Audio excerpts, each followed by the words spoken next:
Ultimate fans, and welcome back to the National Sports Center in Blaine, Minnesota. The U.S. Open Club Championships have wrapped up, but we continue here today on Monday with the Youth Club Championships, and we are very excited to bring you a finals matchup in the U20 boys division between Triangle Triforce and Boston BUDA. Our coverage today is presented by the Competitive Ultimate Training Camps. Check it out at cutcamps.com. I'm Charlie Eisenhood, and I'm joined by former Stanford assistant coach Cody Mills. And Cody, we've got a great one on our hands today. It's a rematch of the final from 2 years ago. These are two teams, two regions of the country that have been incredibly strong for the last 5 years. And Triangle trying to defend their championship here against a Boston team that won 2 years ago. Yeah, Charlie, it's a rematch of the 2015 finals where Triforce blew a late lead and BUDA won the championship. But as you mentioned, Triforce going for the back-to-back championship here, led by a trio of Triforce alumni officially in Saul Yannick, Jonathan Nethercutt, and Matt Guchahanis, with a fair amount of assistance from fellow Triforce alumni Henry Fisher. Boston BUDA, alumni presence also strong there. Dylan Best and Tim Schock coaching their former teams. And it should be a great matchup here, a rematch of their pool play match that Triforce came out 15-12 on top in. But that was the first game of the tournament for each of these teams. Both coaching staffs have emphasized how much their team has grown and developed over the tournament. And this should be a great matchup of two of the perennially strong youth programs in the country. Indeed. Triforce taking on BUDA here. Some key stars to watch today. No bigger than Liam Searles-Bowes, who's committed to UNC in the fall and has been a staple of high school ultimate and youth club ultimate for the last 4 years. Came in, I remember watching him as a freshman in high school, looking like one of the best players on his high school team, Carolina Friends, and he will lead the way here for the Triangle. On the other side of things, BUDA, Ryan Dinger, he is a key player. You may not know this already, but he's on Ironside this year. Hasn't had a lot of playing time with that team. Of course, as just an 18-year-old, he is going to be a project for them going forward. But it's notable that an 18-year-old could make the top team in Boston. Certainly. I mean, we've seen it before. The last 18-year-old to make Ironside, I believe, was Tanner Johnson, now starring for UMass in the college division. So certainly a big sign for Dinger's future. And as you mentioned, Liam Searles-Bowles for North Carolina, a huge star in his own right. I believe the only high school player to receive a U24 tryout invitation this year. And in the first iteration of U24, there was a single high school player who got a tryout. That was John Stubbs, the 2016 Callahan winner for Harvard University in the college division this year. So a couple budding stars here in the youth scene looking to repeat the former successes that their predecessors have had and follow them down the ultimate development path. Lots of great players on these two teams. We'll talk more about some of the key contributors. I should qualify the stuff I'm saying. That was for men who got high school tryouts. There have been more than one high school girls players to make the team in the past. Jacqueline Verjou, Claire Trope got a tryout this year. She's headed to Dartmouth. Hallie Dunham got one when she was in high school. Indeed. And we are getting set to begin this one. Triforce will begin on defense. And we are underway as the pull goes up from Tyler French. Boston begins on offense.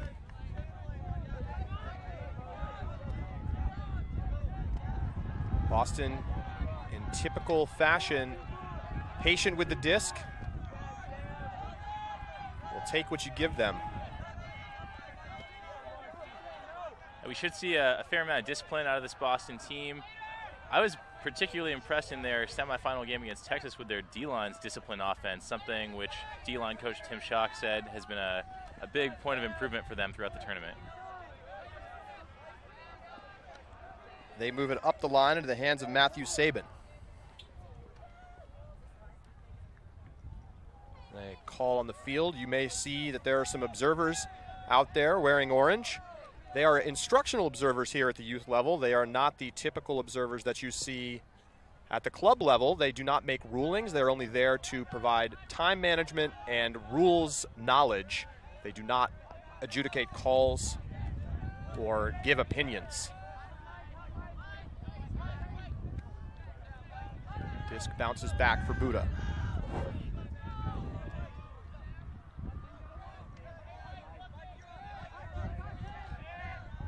And zipped into the front corner of the end zone. Sabin finding Dinger, but a call will bring it back. Dinger being marked by Teddy Ranby from Triforce, a North Carolina college commit. That should be a great matchup of athletic players. Teddy Ranby had an outstanding sky in their semifinal matchup against Devil. Chris Padilla tips it, but then gets it into the end zone to Dinger for the assist and the opening score for BUDA. Sorry for cursing you there, Teddy. Teddy gets beat for the goal by Dinger. BUDA draws first blood, displaying some patience near the goal line. Gotta love the youth players already showing maturity beyond their years to swing the disc and to hang on under pressure and score. Padilla won a college championship with Carleton this past college season. One of the many freshmen on the team that had standout tournaments and helped to take that team to a spot atop the division. They beat UNC Wilmington, so some familiarity between these two teams from the club level, Ring versus Ironside, down to the college level with Carleton versus UNC and UNC Wilmington. Both been very good matchups over the past couple of seasons. And here they play again. The last time these two teams met was in this final. Certainly. And it was a BUDA win. Yeah. Chris Padilla was a big influence for Carleton. I remember interviewing Carleton coach Phil Bowen after their semifinal win, where Padilla actually beat his home state team, UMass, on Universe Point in the college semifinals. And Phil Bowen shouted out Chris Padilla as a huge key addition to their O-line in combating UMass's zone offense. See Cyril Bose there in the blue hat, number 1 on the line for Triforce. Sears Bowles headed to North Carolina, where he'll continue to play for Triforce head coach John Nethercutt, who is he might be listed as an assistant coach at North Carolina, but definitely plays a huge role there. Disc in the center with Jordan Perry. He's had a great tournament. Sideline for Cyril Bose. He hits Peter Berry under. Peter Berry put on a show at the end of their semifinal game against Devil, skying people left and right. He's a true athletic deep threat, one of the best young players in the division. Back to Perry and ahead to Cyril Bose.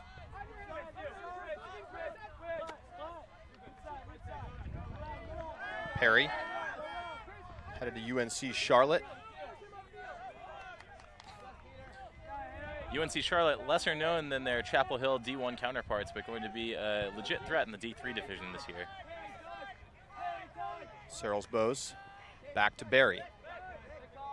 Pick called downfield.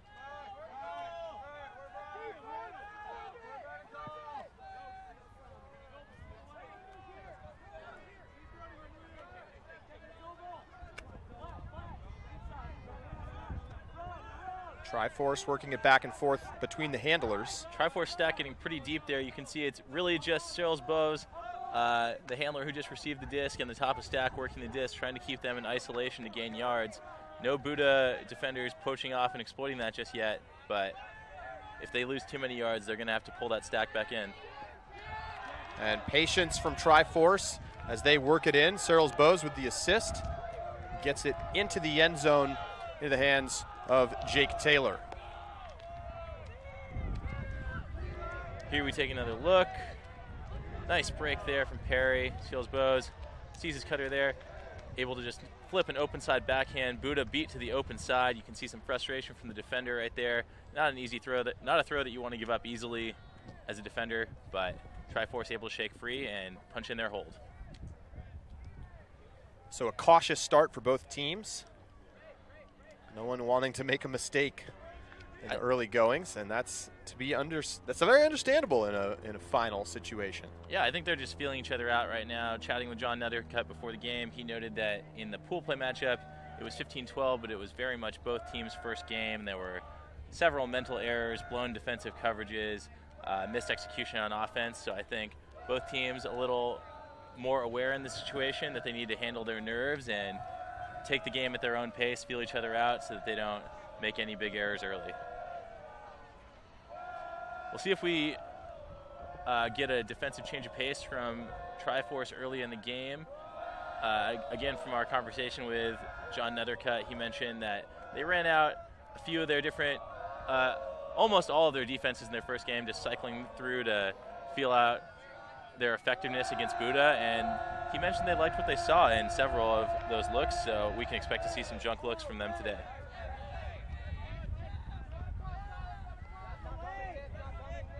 BUDA sets up their side stack, but Triforce does a good job of using junk defense and switches to shut down the initiating cut and force BUDA into an early dump set. They lose a few yards, just get in the center of the field. BUDA stacked doing a reasonable job of keeping its shape, but you can tell they're getting a little discombobulated in the face of these resets. Contact through the back there as Henry Landau makes the catch. Marcel Oliart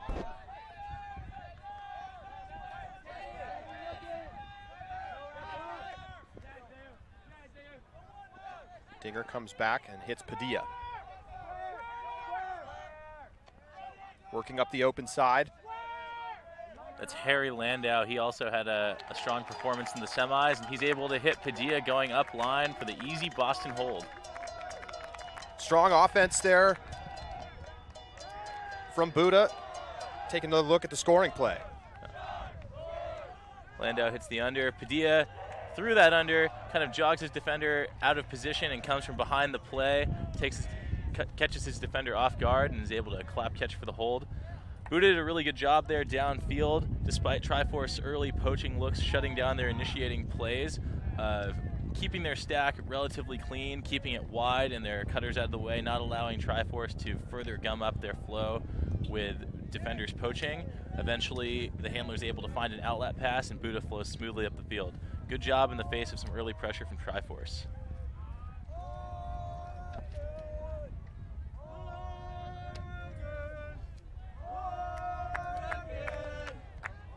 Talk a bit about how these two teams got here.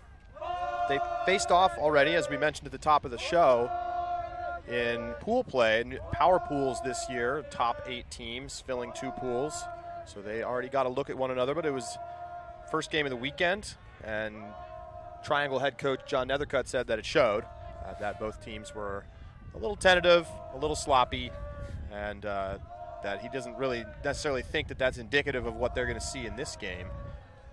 Although, also worth noting, chatting with Tim Schock of BUDA, BUDA knew that the pool play game was ultimately not super consequential for them. Obviously they wanted to win, but they decided and executed on not running kill lines and not trying to will themselves back in the game. Their goal as leadership was to earn a bye to quarters, which they could have done regardless of their result against Triforce. So it was 15-12, but BUDA never made their best effort to get back in the game. Huck from Searles Bose tips off the fingertips of the intended receiver, Barry, and it will be the first break opportunity of the game as Triforce turns it over. Searles Bose shooting for Barry there, one of his favorite targets. That connection was on fire at the end of the Devil game, with Searles Bose clearly trusting Barry to go up and make a play, and Barry putting more than one defender on a poster to close out Devil. Both the Triangle and BUDA beat Atlanta and Minnesota in pool play, so BUDA finished 2-1, Triforce 3-0. That meant that both teams got a bye into quarters. Triforce beat DC and then Devil in order to reach this final. And Boston beat Cincinnati and then Texas Two-Step, who got the surprise upset over Seattle. So strong performances to get here, and 2 best teams certainly here in the final. Dinger up the line. Boston marching it up, looking for the break, and they've got it. 3-1 Boston. BUDA just going right up the open side there. You saw Dinger come over for the D point, but the Boston D line just confidently flowing up all open side undercuts. That is not something that Triforce was letting up easily against Devil. They were aggressively playing D on their men here. We'll take another look. Dinger hits the undercut.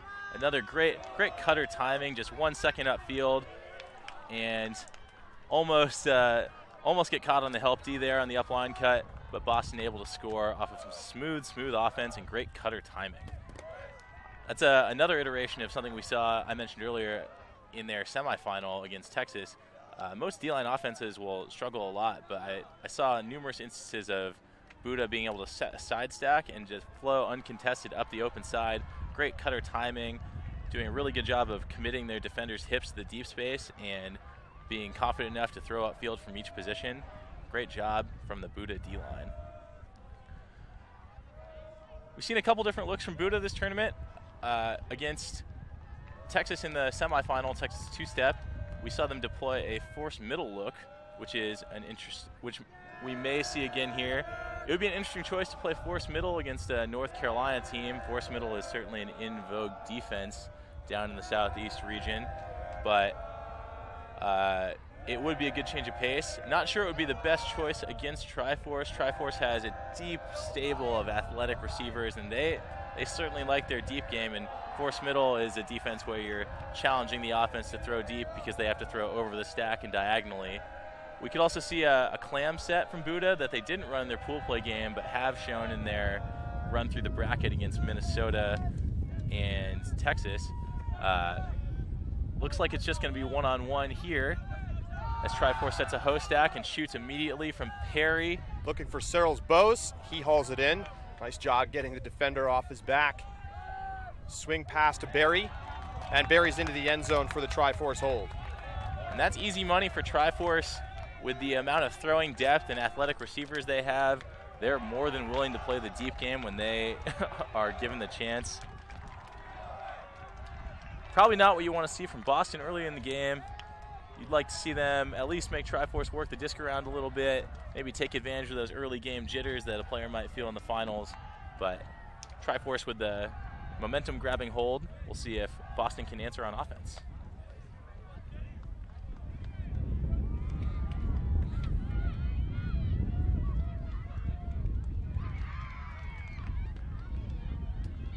So Boston up the early break after the drop from Perry.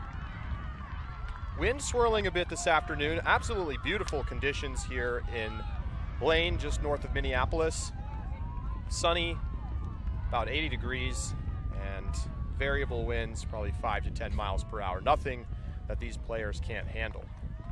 Certainly, it's almost good to have a tad bit of wind in a game so that people can't get away with those cheeky, low spin, high release breaks. You'd rather see someone have to earn all of their completions instead of being able to get out of jail free with kind of a swilly throw.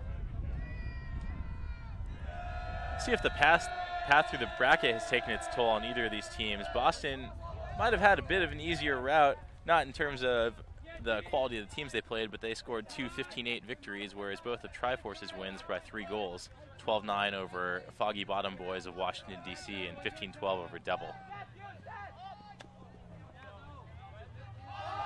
A shoot for Dinger. Oliard on the huck. 3 players rising up, and it's knocked away by Triforce. Good defense from James Boyd. James Boyd is an athletic defender. He was all over the field against Devil. Like, as soon as I walked up to the game, Charlie was watching that one primarily. He was inches away from the layout D. First thing I noticed when I got there, 2 close layouts later in the point, he earned the layout block. He's a super athletic defender. Huck goes up from Triforce. Back of the end zone. Oh, and a huge sky the back from Orion Cable for BUDA. Orion Cable going hard in the paint, just 16 years old, but 6'3", gets up and gets the block for BUDA.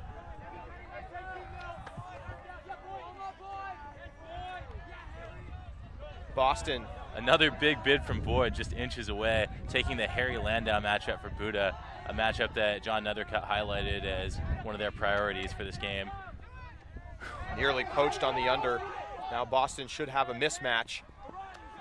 It's Boyd now guarding 27 Orion Cable, who just got that big block in the end zone, and now there's a huck to the corner. Can Boyd get there for help defense?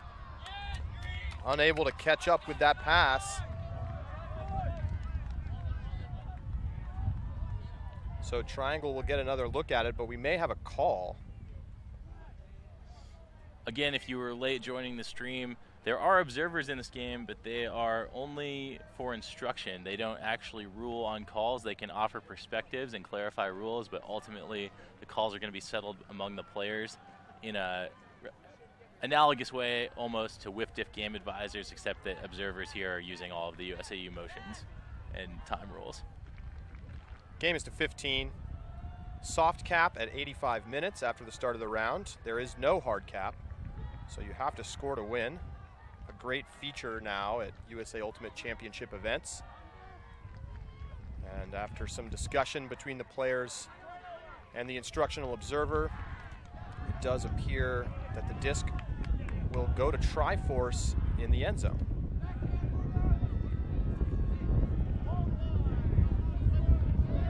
Indeed, that is the case. You can hear the wind picking up a bit.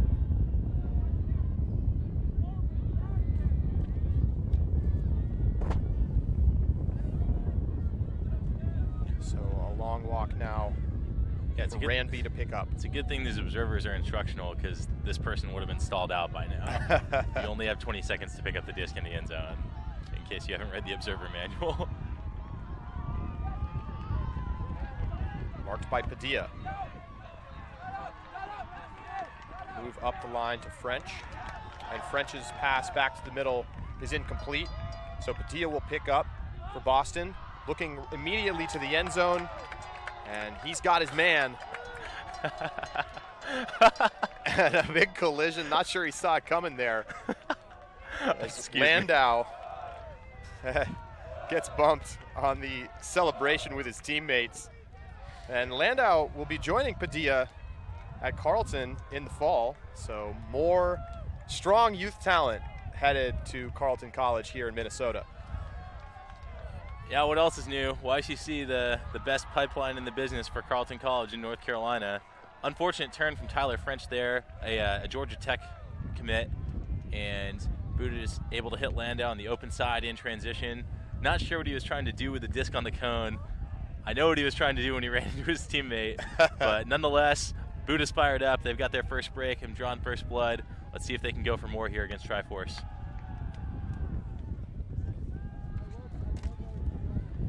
See head coach Jonathan Nethercutt talking to the offense. Nethercutt here both to play with Ring of Fire in the men's club division and also coach the team here alongside his assistant coaches. Yeah, Nutt didn't get to play quite as much for Ring of Fire as he wanted to this weekend. You might have heard on our earlier live streams that Ring of Fire had 9 players stranded in Chicago Midway Airport and 2 players in North Carolina because of flight cancellations. Matt Guchahanis, another ring player and YCC coach with Nutt, and Saul Yannick, same can be said of him, rented a car and drove from Chicago Midway here to Blaine, Minnesota. I think it's an 8-hour drive. They arrived at 2 p.m. to be able to play 1 game with Ring of Fire against High Five on Friday, and then we're out of cleats the rest of the weekend coaching the Triforce team. I believe they got into maybe 1 other game against Clapham, but for the most part, that canceled flight and car ride have been only to get them in attendance to coach. But they were clearly committed to coaching, and so they have been able to do their primary function this weekend, which is to help the Triforce team get back to the finals. Triforce, Huck to the end zone. And a great grab, John McDonnell on the goal line. Peter Berry to John McDonnell, just highlight machines today. Perry swings to Searles Bowes. Now needs a reset as the stall gets high to put it out into space for Perry. Great motion from Searles Bowes to clear the break lane for Perry.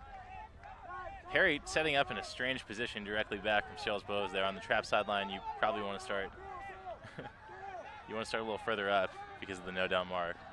Move back to the middle. Searles Bowes in a good position, and he will be able to continue to the break side for the Triforce hold. Another display of the Triforce deep game. Probably not the huck they wanted from Barry, but McDonnell able to get big and make an athletic play to come down with the disc. John McDonnell, another player from Triforce who will be attending North Carolina this year. So we see Searles Bowles, the little slip backhand break to Searles Bowles, who's able to continue to the break side with his mark out of position. Triforce hold. You talk about the pipeline to Carleton. There's also quite a pipeline from this Triforce team to the hometown school, UNC Chapel Hill.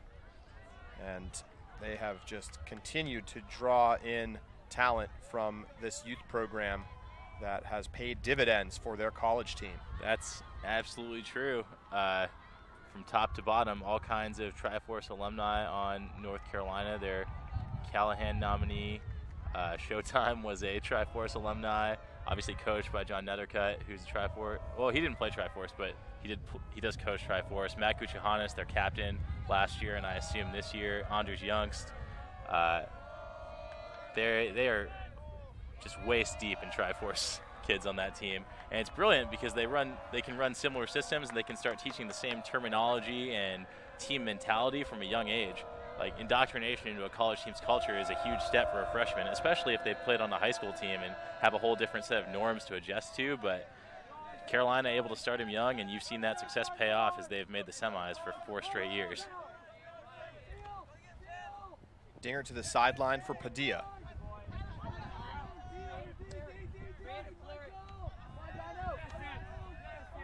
It's looking forced middle here from Carolina. Certainly.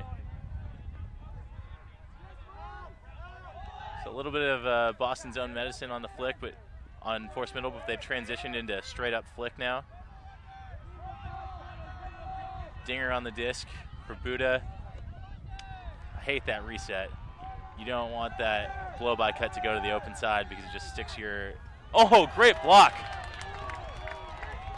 Huge block from James Boyd. Just an athletic beast.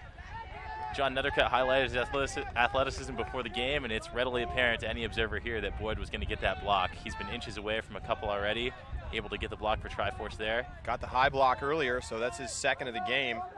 Picked up by Ranby. Shot to the end zone. Gonna be a tough play, and he won't come up with it down at the other end, so Triforce missing on a couple of early break chances. Disc back to BUDA. A couple early turns for Tyler French. Really a big player on this Triforce team. Hopefully that won't rattle him mentally, but Triforce has had a couple shots at breaks that French has turned over. We'll see if he can straighten things out, but I know that he has the trust of his coaching staff. Tyler French will be doing big things for Georgia Tech in the college scene in the coming years. They're big Twitter fans of his already. Padilla marked by Michael Lee, swings it.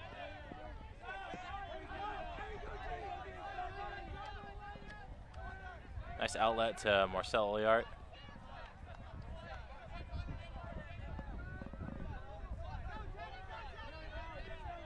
Spacing issues for Boston, slowing down their attack. Nice pass to Dinger.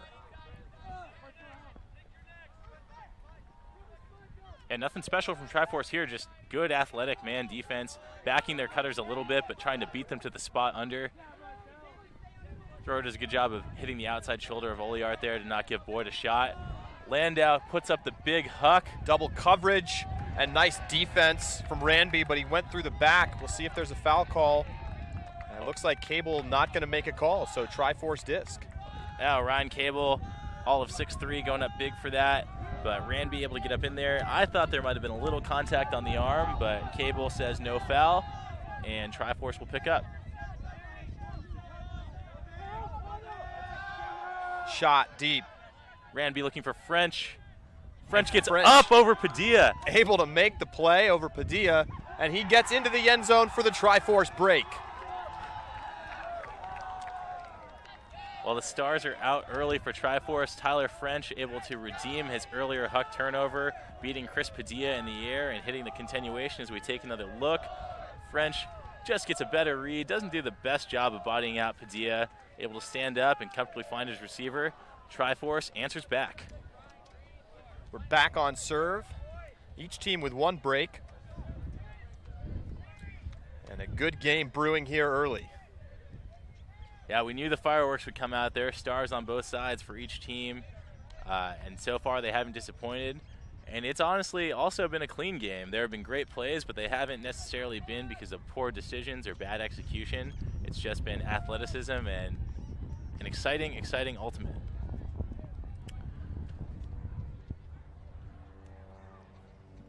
You see Matt Guchahanis and Saul Yannick out there talking to the Triforce D-line.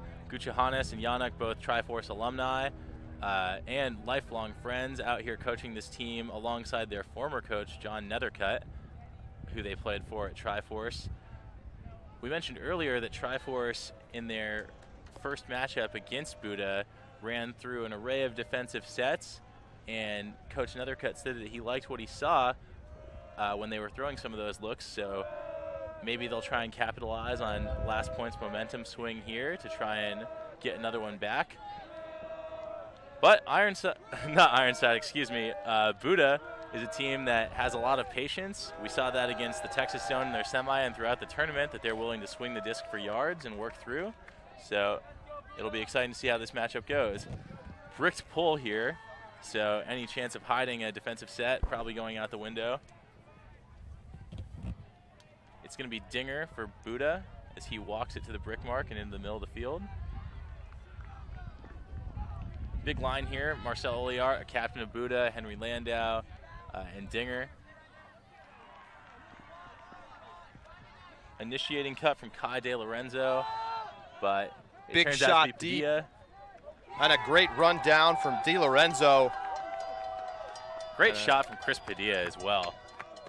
Clearly a set play off the pull from BUDA and perfect execution. Padilla puts it on a platter and De Lorenzo runs it down. We'll take another look.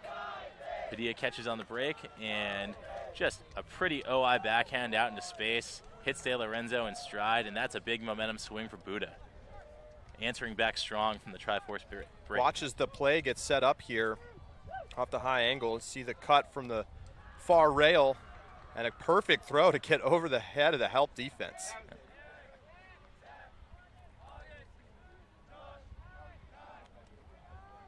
That makes it 5-4 Boston. We are on serve, each team with one break. Pretty clean game so far as well. Only a couple of turnovers for each of the O-lines. Yeah, it's been pretty clean, and you can take this for better or worse, but the turnovers have just been like a couple of misexecutions or miscommunications. They haven't been like facepalm, what were you thinking moments. They were just, oh, I know you're better than that, but maybe you messed up this time things. So it's been good to watch. Certainly a game with that might seem a lot higher level than a game that is consisting primarily of 18-year-olds. That's right. I think you see that the talent here at the youth level continues to rise, and players come out of high school now ready to play and contribute in a significant way for their colleges that they head to. Yeah, we keep harping on it here, but alumni of these two programs have been immediate contributors for legit college teams. Tanner Johnson, Ultiworld's 2016 Freshman of the Year, big player for UMass, came out of BUDA. Matt Guchahanis, a first-team All-American for Ultiworld in 2017, and a runner-up for Freshman of the Year in 2015, came out of the Triforce program. So they're finished products by the time they get to college, or at least plug-and-play products. Disc swings to the far side for Searles Bose, who's the #1 recruit in a heavy contact on the far sideline. McDonald does a great job to hang on through contact. Not the best bid from BUDA there, and the observer agrees, issuing a blue card. So I don't know if that's a legitimate blue card since they're instructional, if it's just you would have gotten a TMF if we were keeping track of them. I believe they are able to give TMFs and have other disciplinary control over the game. And heavy contact there against Searles Bose, and that really should get a card as well. And that's just not an acceptable play. That was worse than the first one. Like that. August Williams coming through Searles Bose, and we'll see if the observer decides to get involved. It looks like he will not, but not a good play at all. Yeah, I should know there's no malice there, but that was silly. You especially down near Searles Bowles' knees, you don't want to see that happen. So directing traffic a little bit after the foul. That said, August Williams, a solid defender for this BUDA team. Called out by Tim Schock as a big matchup taker for them. As you can see, he's guarding Liam Searles Bowles, who everyone knows is a great player for Triforce. So a lot of trust placed in him. I'm sure he has better looks in him than that.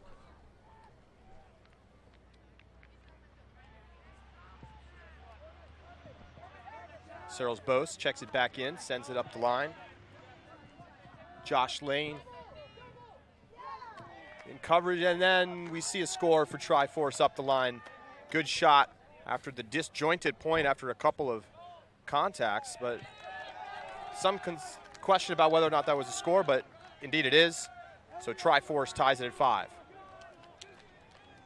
Yeah, Triforce able to maintain their poise through a kind of a chippy point. A couple less than quality bids from BUDA, but that would rattle some teams. Triforce equal to the pressure. Nice throw from McDonald into the end zone. And a great grab. Was that Sayers Bowles? I thought I saw 12, but I had to clarify there were some standing people. I believe in the way. I'm used to seeing the blue hat. That was Sayers Bowles on the catch. Lost his hat at some point along the way.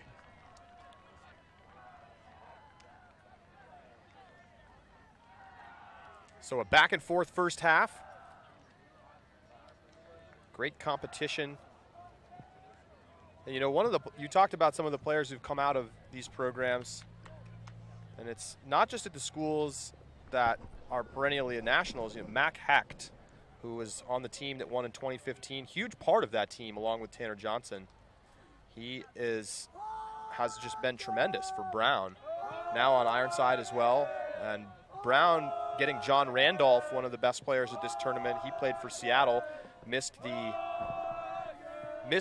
semifinals after losing to Texas two-step in quarters, but Randolph will be heading to Brown. Brown University could be a serious challenger up in the Northeast. Mac Hecht has been a revelation for Brown. Brown also a frequent destination of big ultimate talents. Eli Motiaka, Sawyer Thompson of the U23 team, and now of Revolver, Mac Hecht. But of late have not really been a nationals contender, which is shocking to me. Here we see a change of pace defense from Triforce. It's looking like a 3-man cup with an aggressive open side. You can see that he's manning up the first reset.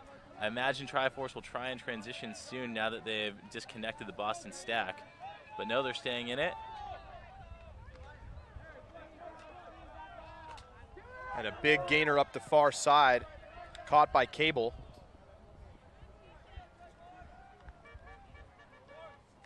Cable looks taller than 6'3" to me.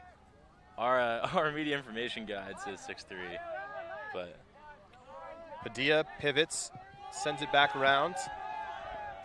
And you hear the fire calls from the sideline for the triangle as they switch out of their zone. Good motion, and into the end zone goes Landau for the Boston hold. Nice. I liked Triforce's look there. It did a good job of driving BUDA back.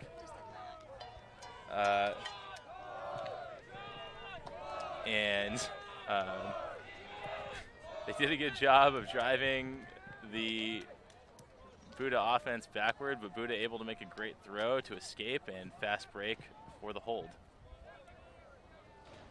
Take another look.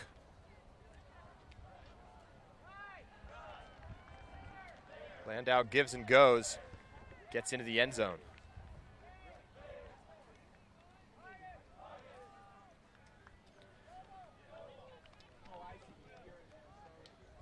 So Triangle trying a couple of different things on defense.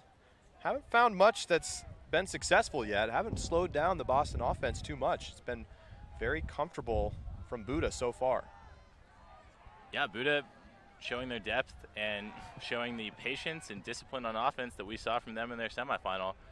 Like, they have a great set of people to run it. Chris Padilla is a starting handler on the college, not a starting handler, but a key handler on the college champion Carlton Cut. Dinger is on Ironside. He plays for Vermont in college, or is bound for Vermont, but they're showing the quality that we could have expected from them. I think Padilla, by the end of the college championships, was starting.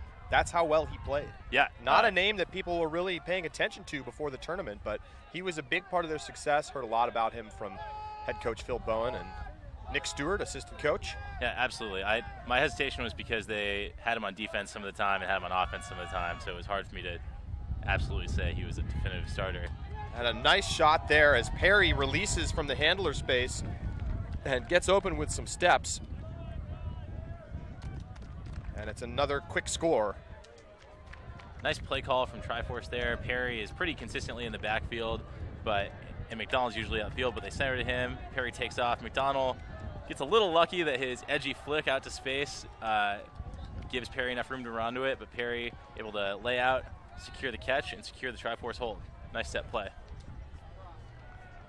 No change of pace from BUDA yet on D. We'll see if that comes up on their next D point.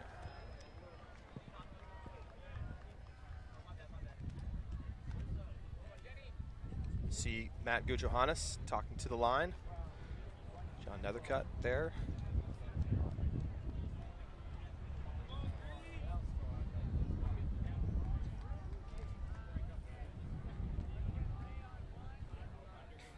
And Cody, one of the things that we both took notice of before the tournament, or I should say before YCC began, is that it's been such a great experience to have YCC happen alongside the US Open with the adult club players competing just on these same fields next door in the stadium here at the National Sports Center.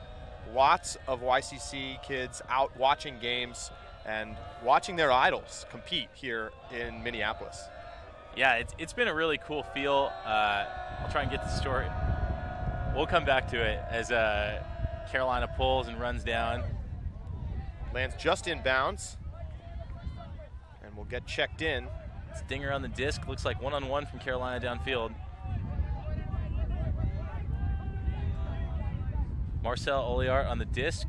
He's a Pittsburgh-bound player, so another one of these YCC standouts joining a perennially strong college program. Pittsburgh kind of, cheating in on these feeder pipelines from a few other schools. They draw from a healthy array of YCC teams between Philadelphia, Pittsburgh Impulse, Boston BUDA, even the occasional Triangle player. Dangerous pass there and a great catch by Padilla reaching back on the throw behind him.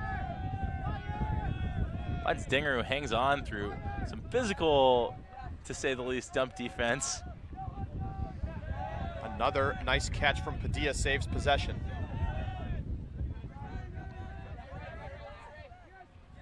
Good pressure downfield from Triangle.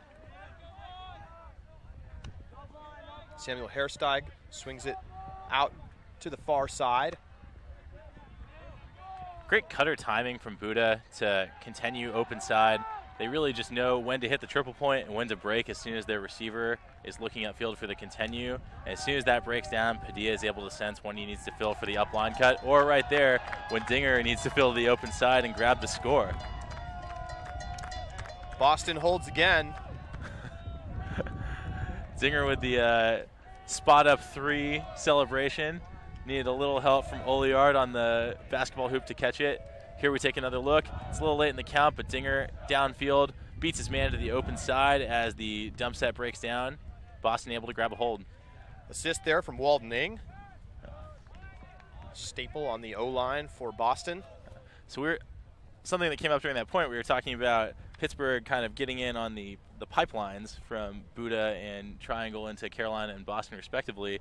Perhaps that's a result of their extensive recruiting efforts, which we've seen from a couple other schools this weekend. Pittsburgh, notorious because they bought a recruiting ad during, I think, a World Games spot that featured Nick Kazmarek saying, so are you in, or some kind of recruiting yes. phrase like that. I mean, I'm kind of knocking the commercial, but it was a great effort, and I thought it was super cool that they did that.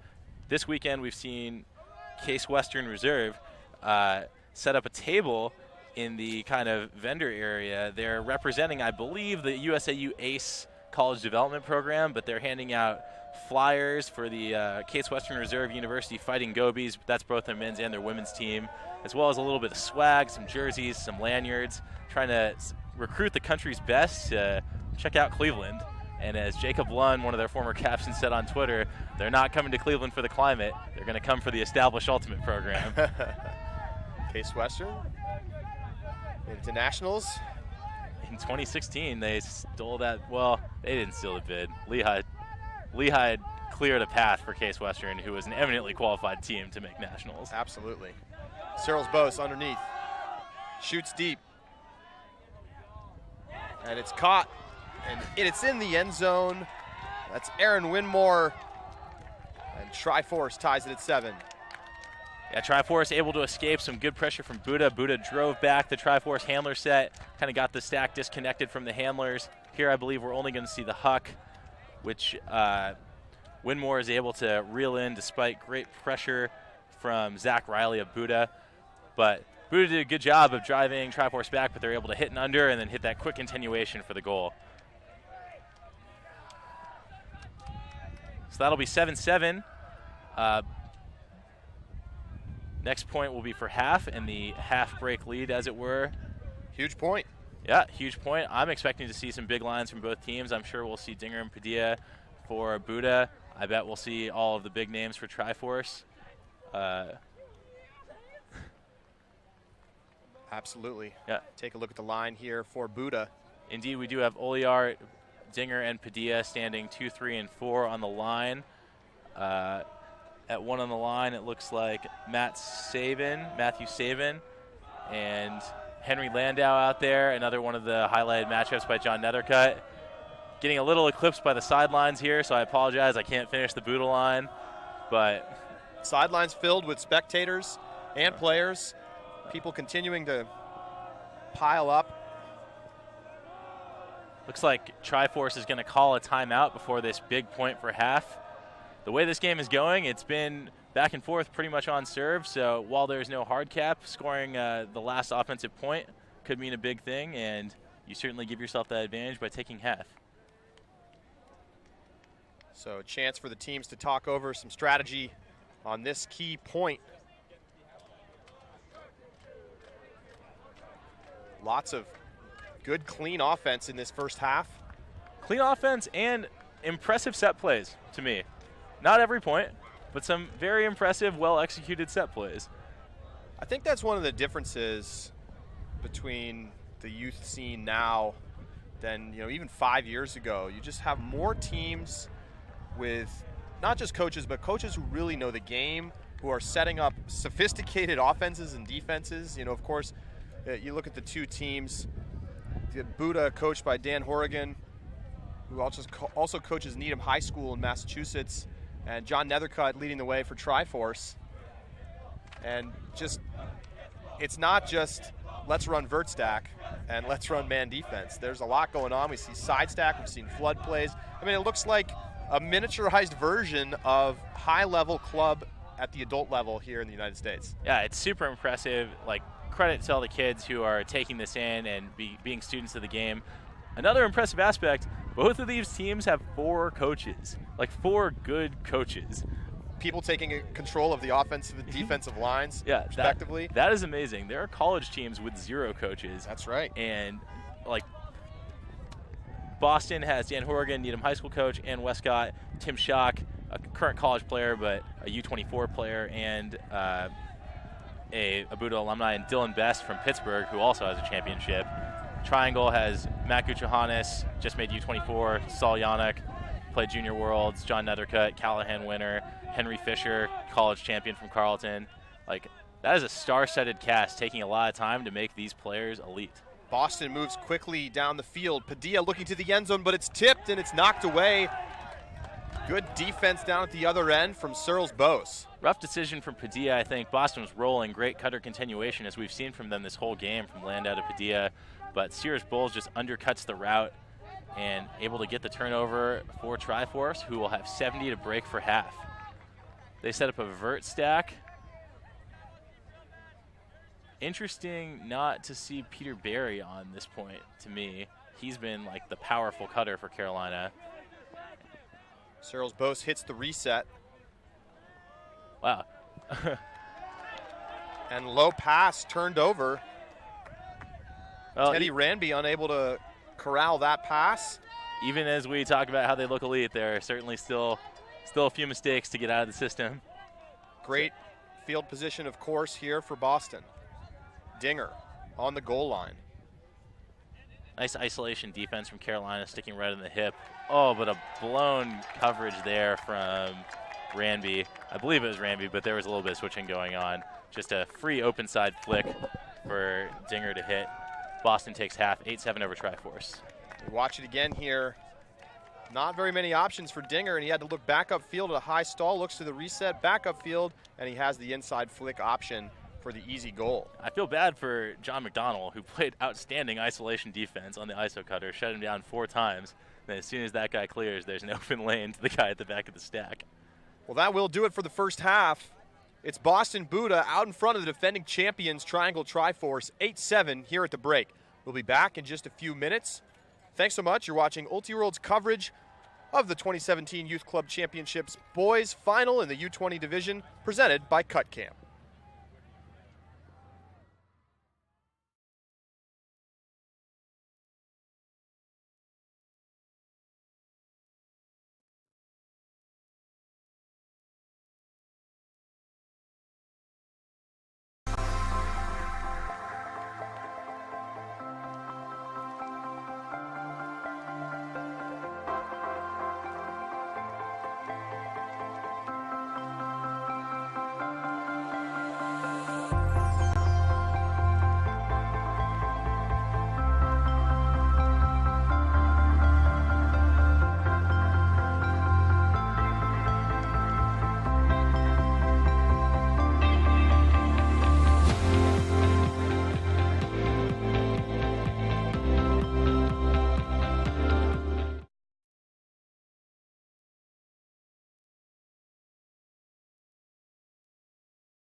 Welcome back to Ultiworld's live coverage of the 2017 Youth Club Championships, presented by CutCam.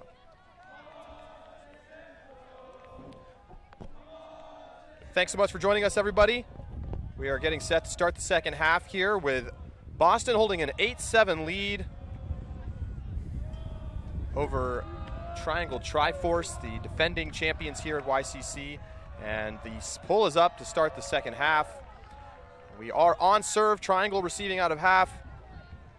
Each team had just one break in the first half. Lots of clean offense against tight defense. And that's the level of quality you can expect here in the finals of the YCCs. Yeah, it's been a super clean first half as we see another relatively clean pull play set from Triforce. Perry hits that break side, hits an open break side flick, but shoots way too far for McDonald to hang on to. And right out of half, we have a chance for BUDA to go 70 and take a 1-break lead. 1.5 break lead. So a great chance here for Boston. It looks like Carolina might be setting up a last back defense of this side stack. Been really impressed with BUDA's side stack on the turn. They've been able to string together a lot of good cutter flow. Yeah, you can see the last back from North Carolina is 27. He's switching cutters who he is guarding who come under onto waiting Triforce defenders and just camping in the deep space. That's only probably for the set play. They're into strict one-on-one now. Henry Landau's deep for BUDA, but too deep. They're able to hit an outlet pass upfield and start some cutter flow, but the pass sails. And it's taken away. Triangle gets it back after the high forehand floats over the head of the intended receiver. Perry gets it to the near side for Winmore. Back around to Perry. Searles Bose near the brick mark. You can see Perry, I saw this in the Devil game too. When he sets up for his reset, it's not the case right now, but he often sets up pretty far upfield, which allows his handler guard guy to poach into the lane and shut down upfield throws. Given the way Carolina runs their offense, I think he wants to start a little further back. Perry looking deep, and a great grab down in the far end zone. And that's a quick score for Triforce after the turnover, but they get it back. And a goal there for Jake Taylor. Yeah, a bit of a jump ball for Triforce, but again, they're a pretty deep and athletic team, and though I'm sure John Nethercutt and his fellow coaches would like higher percentage looks, that wasn't that bad. Jake Taylor elevates, skies Chris Padilla for the goal. Educational moment, I think Taylor could have caught that with his left hand and made it a little easier. He goes up with his right, which commits his shoulder in, gives Padilla a shot at the disc. If he just puts Padilla on his right shoulder, boxes him out a little bit, and goes up with his left, that's a super uncontested sky as opposed to one that he had to hang on to. Y'all gonna learn something today. 8-8. Triangle and Boston neck and neck in this final. And really, the chances for breaks have been few and far between. We saw our first chance of the second half on that previous point, but good defense from Triforce, shutting down any possible pull play. And then the execution mistake from Boston giving it back. Nonetheless, still a pretty clean game among these young players. I love the enthusiasm from both teams.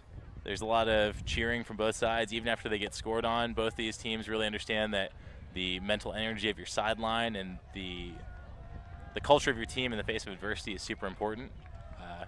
Great mental direction coming from the coaching staff and great execution of that ideal by their young players. We mentioned earlier that the U.S. Open and the Youth Club Championships have been consolidated into one big tournament this year. We've seen a lot of cool results from that. This game has probably 4 deep all around the field of fellow young youth players watching, but we've seen that also for their club division counterparts. People getting to play with players that they look up to and see on live streams like this. I was walking in the stadium yesterday during the women's final, and I walked past a couple high school girls teams that didn't know each other talking, And one girl's team was like, "Oh, did you see that? Like, Revolution won the game. It was amazing." And the other high school girl replied, like, "Did I see it? I watched it with Brute Squad." Like, they were walking past the Brute Squad team and maybe said hi or something, and Brute Squad said, "Pull up a chair and watch with us." And you could just see it in their face and the tone of their voice that was like the coolest thing that happened to them in their ultimate career. Really a great thing. So great. And it's just not so often that players at the youth level have the opportunity to watch the top club teams unless they watch them on tape. It can be difficult to get. I mean, you have to take a flight basically to watch them play, maybe at club nationals. And some get that chance, but you know, for it to be right here alongside them at YCC is a great opportunity for them to watch some great plays. And a tip disc there, and this is going to trail out of bounds, and it's a great opportunity for a Triforce break. Yeah, Padilla tries to break the mark to open up the game. Going slightly upwind, but he still sails that flick, that break side flick, and Triforce there to clean it up. That was Tyler French near the disc on the play. Yeah, he tipped that one away as went over the top of Dinger. Good matchup to watch, highlighted by the coaches in the pregame. Tyler French, athletic, solid defender. Ryan Dinger, a Boston Ironside player. Both of them huge futures ahead of them, but we get to watch the early iteration of that matchup here. Should be great. So golden opportunity for Triforce. Searles Bowes will pick it up. It'll be Oliard on the mark. Quick swing. Back to Searles Bowes. Losing a little bit of yardage, but moving towards the middle.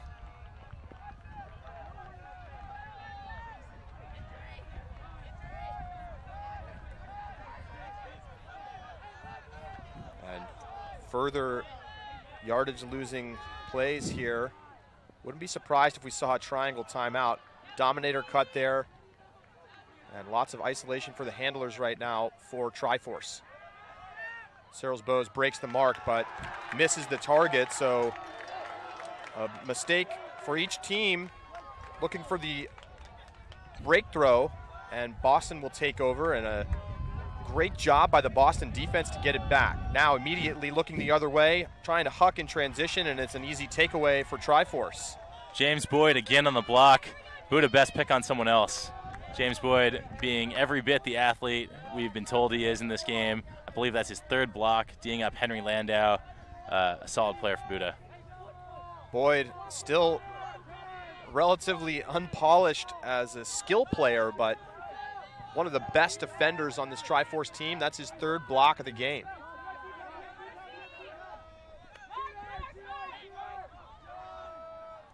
Pass up the side from Searles Bowes. He goes back to get it.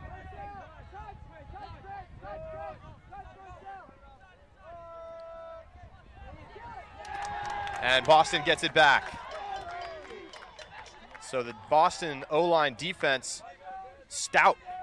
Yeah, pass a little behind Tanny there. He gets a hand on it, but enough pressure from BUDA that they're able to knock it down to get the disc back. But immediately Padilla trying to hit Dinger up line, turns it over again.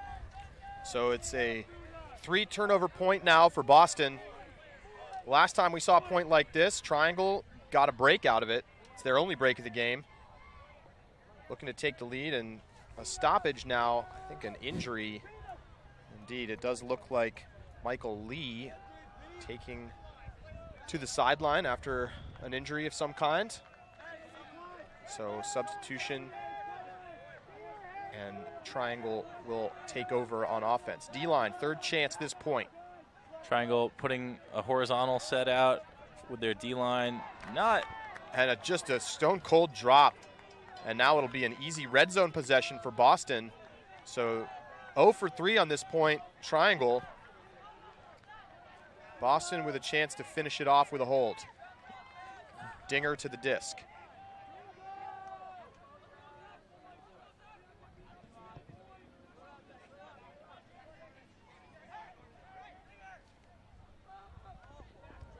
Dished back. Hard fake by Padilla on the inside, and now Boston goes around and into the end zone for the hold and the 9-8 lead. Yeah, Padilla, a couple of turnovers on break attempts earlier in this point, but clearly not a blow to his confidence as he shreds the mark with an around backhand, setting up a breakside score for BUDA. Quick fake to the inside, and then seals out, throws the around backhand while he's falling down. BUDA able to hit the continue and score. And that's got to be a frustrating point for Triangle, as they had 3 chances. Couldn't get anything going on offense. On their best opportunity, after the block from French on the sideline, they were unable to get anything going, lost about 25 yards on resets, and eventually turned it over. Yeah, you could kind of see it from the beginning on the second one where they ended up throwing behind their cutter, the stack. There's plenty of time to set the stack, but they came out horizontal, but the breakside rail cutter was pretty close, just already crowding a stack that wasn't as perfect as it could have been, and it eventually led to a turnover. Not the sharp execution we've come to expect from the first half of this game, but mistakes will happen, and I think it's important that both teams, having not played their best point, come back and show their poise and play a clean offensive point. And this feels like the kind of game that could hinge on a single play. We're still on serve, but of course, if Triforce wants to win, they're going to need another break. Big pull from Kai De Lorenzo, blades in. Triforce center to Perry.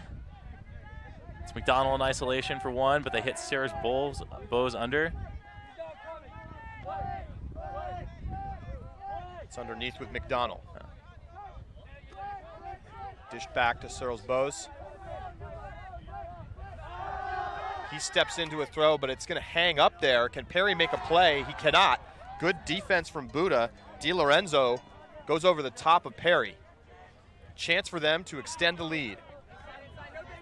James Karen on the disc for BUDA. And good reset pressure and a pass out into space. De Lorenzo able to get open, but loses about 25 yards on that reset. BUDA unfazed, though, continuing to time their cuts well. Looking to the end zone, but overthrown there for looking for Eric Lamb. A little low, too much edge, too much speed on that huck. Really not the look you want. Cutter was probably open, but the execution just wasn't quite there. Man, after watching all these observed games this weekend, these stoppages where people are kind of walking into place and taking their time are really wearing on me mentally.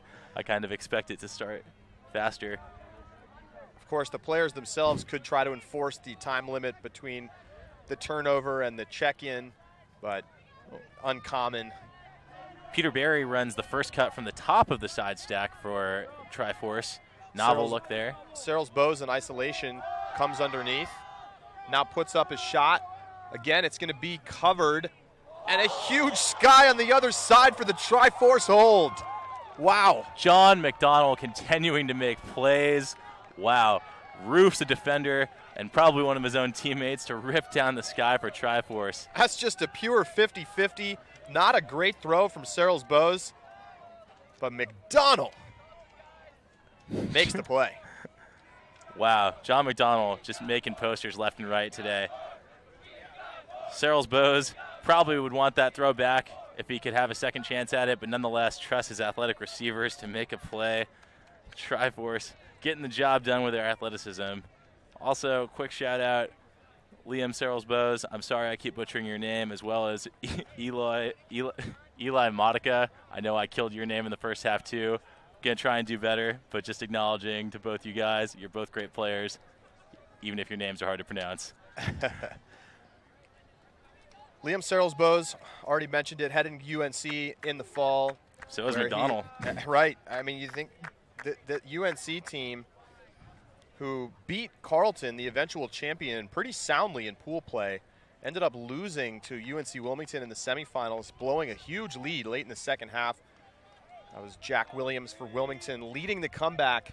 But you figure, if UNC wins that game, they might have won the college championships. They had a great matchup, I think, with Carleton. And I think we're going to see both of those teams, and we, of course, have players on both of these teams we're watching right now on those two schools. We're going to see those teams face off for the next couple of years as some of the top teams in the college division. That's true. North Carolina is not going anywhere anytime soon. They continue to reload with youth talent. So does Carleton. They have great coaching. Some good cutting early out of the stack from Boston. Oliard able to get free later in the count after the first dump was shut down. Hits the upline pass to Padilla. Padilla really making the hard throws for BUDA this game. He and Dinger central to the offense. Landau's a big force downfield, but they're the ones breaking the mark the most. Padilla looking to the end zone, and he's got Walden Ing for the score. At Boston again down the open side. Nice cut timing. Ing able to hang on through contact up line. You have to think that Carolina has an adjustment coming. BUDA repeatedly just goes down the open side and wins up line as you see Ing hang on through the bid. Mostly you see defensive line coach Tim Schock standing out on the field of play in front of the camera. Take another look from another angle. And watch Padilla here fully commit to the throw. And a nice cut by Ing. A lot of uplines that point for Boston. Triforce going to need to do a better job defensively. Yeah, they've been hitting the upline all day. We saw it earlier. When they get their cutter flow going, it's really outstanding. And they hit often 2 or 3 consecutive open side passes in a row. And when that stalls and they don't quite get the look down, someone from behind the play will cut up line, kind of take their defender off guard because the defender thinks they're out of the play. And just like that, they'll finish in the end zone. It's really, really quality offense. Absolutely. You can see there just how many fans are filling the sidelines here for this boys final. The mixed and girls finals happening simultaneously in the U20 division. And you can watch those games on USA Ultimate's Facebook page. Just go over to facebook.com/USA Ultimate, and those games are happening as well. Lots of live coverage here from the Youth Club Championships and all weekend long at the US Open. Almost 50 games of live coverage. Unprecedented. And truly an ultimate nerd's dream. Absolutely. 10-9 Boston. Game hanging in the balance here as we get to the midway point in the second half. Still no wrinkles from BUDA, despite Carolina repeatedly running clean pull play sets as Liam Searles Bowes shoots deep. And a great job down there, and just a drop. It looked like a perfect shot. And some pressure there from BUDA, to be sure, but a disc that should have been caught. It had to happen at some point. McDonald. Triangle's been getting a little bit lucky. They're also athletic and good, but to have such consistent success in the deep space, probably should have had that one too, but maybe a little regression to the mean in terms of breaks going their way. Cairn checks it in for Boston. Interesting. Carolina Triangle sets a bit of a junk on the turn. You can see number 28 Taylor playing well under his man, trusting that number 27 will catch him on the last back help defense, which you see right here. And that help defense may have been the difference as it forced DiLorenzo to try to go up early, and it goes over his head. So another break opportunity squandered here in the second half. DiLorenzo and his fellow cutters unable to overload one of those poaches and kind of split either the under or the deep man. I mean, you usually want to split the under man because splitting deep is really hard. Another deep shot. Peter this time Barry looking for Barry. And Barry's got it. And that is Barry's game. He has been piling up the goals here at the Youth Club Championships. Take another look at that one. Carolina, Searles Bowes showing no fear from his earlier turnover, going back to the well, confidently shooting for Barry, who had a few steps but elevates and comes down with that hold. 10-10. Thanks so much for joining us here. Our coverage today is presented by Competitive Ultimate Training Camps. Cut camps locations all over the country at this point, not just Chicago anymore. They've got a camp in North Carolina. Many of these Triforce players have been there. They've also got a camp out on the West Coast in Portland. Just every year growing and getting bigger. The leader, Arnoush Javaharian, Coach Java to most, has really built a great series of youth camps for young players to learn how to get better, and really from any level, from brand new to elite level high school players like you see in this game.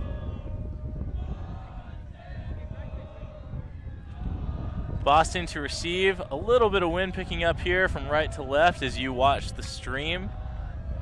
More of the usual suspects for the BUDA O-line. You see Chris Padilla with his hand raised for the pull, flanked by, I had people walking away, excuse me. Flanked by Dinger, I'm sure, and eclipsed on the rest, but similar O-line. Pretty tight rotations for both teams.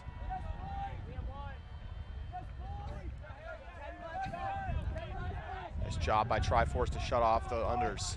James Boyd playing tight D on Landau. Landau doing great work to hit all 3 points of his cut, not just hitting one space and dying, but Boyd is tight to him. But they've switched now, Boyd guarding an under, as BUDA's lost a few yards in the reset, but they're back. Hairsteig, far side, comes back into the middle for Ng.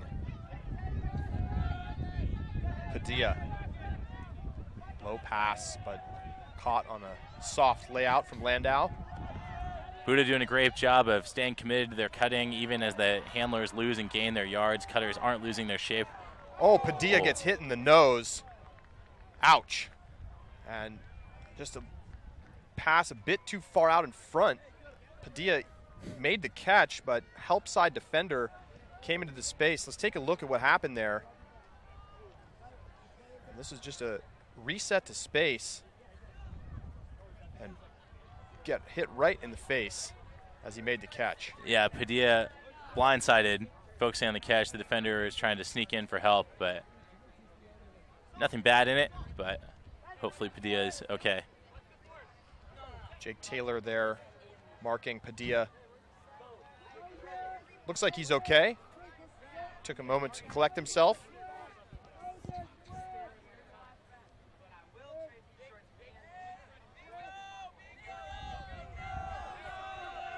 Padilla getting ready to tap the disc in. Boston trying to find their shape downfield after the stoppage.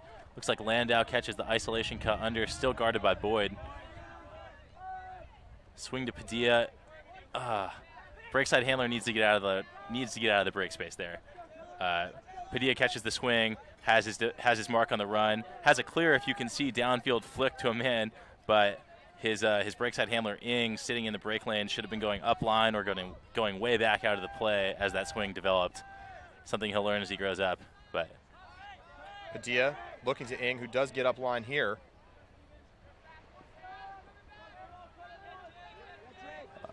Good defense to shut down Padilla, but Boston continues to get near the end zone, and then they go into Padilla, and it's another hold for Boston.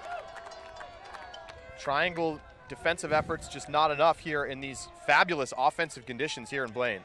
Yeah, you saw Padilla did a lot of work at that point. Taylor did a good job shutting him down on that first dump set. Padilla was dancing a little bit, but Padilla keeps on working, keeps on driving, able to slip free up line. Landau hits him with a soft, sweet little backhand into space. Padilla for the hold. And we're getting up there in terms of time, Charlie. It's 11:10 on serve, but 7 minutes, just about 8 minutes until the soft cap comes on. A reminder, there will be no hard cap in this game, so you're going to have to score the last game to win. But if we have a couple of those multiple turnover points, this game may not reach 15. That's absolutely right. And so our clock on the screen is unofficial. The observers are keeping time. The game started at 2:45 Central, and the cap goes on at the 85-minute mark. So that's 4:10 local time. So that's just around 7 minutes from now. But that clock, the actual cap may go on a moment or two before or after our clock hits 0. But we'll keep you posted on exactly what the cap situation is. Soft cap plus 2 points to the highest total, and the teams will play to that point total. That could be 15, but for example, if the cap had gone on during the previous point, this game would now be to 13. That's not the case. We're still not to the cap. That's coming on in just under 7 minutes. Coach Tim Schock coming off the field for BUDA, having just talked to his D-line. Yet to see a change of pace from them. We do see a big pull from Kai De Lorenzen. And the centering pass comes to Perry. So we mentioned earlier in the broadcast that BUDA does have a clam in their pocket, but for the most part, Triforce has been coming out in horizontal stack, which you can play clam against, but clam is more specifically made to combat a vert stack. So perhaps that's why we haven't seen any transition looks from BUDA. Perry looking deep for Searles Bose, and he makes an easy catch, uncontested, for the Triforce score. Yeah, it looks like De Lorenzen just had a bad read on that play. They were step for step, but De Lorenzen hadn't loaded his legs yet. Searles Bose gets the right lead, comes down, catches the De Lorenzo comes down and catches the hold. Perry stepping out, confident in his deep game, confident in his receivers, and easy catch for the triangle receiver there. And that's just shows you some of the varied skills that you see from Searles Bose. He can stay back and be a handler. He can be the isolation cutter, come underneath, catch the first pass, or he can go deep and get behind the defense, and that's what he did there.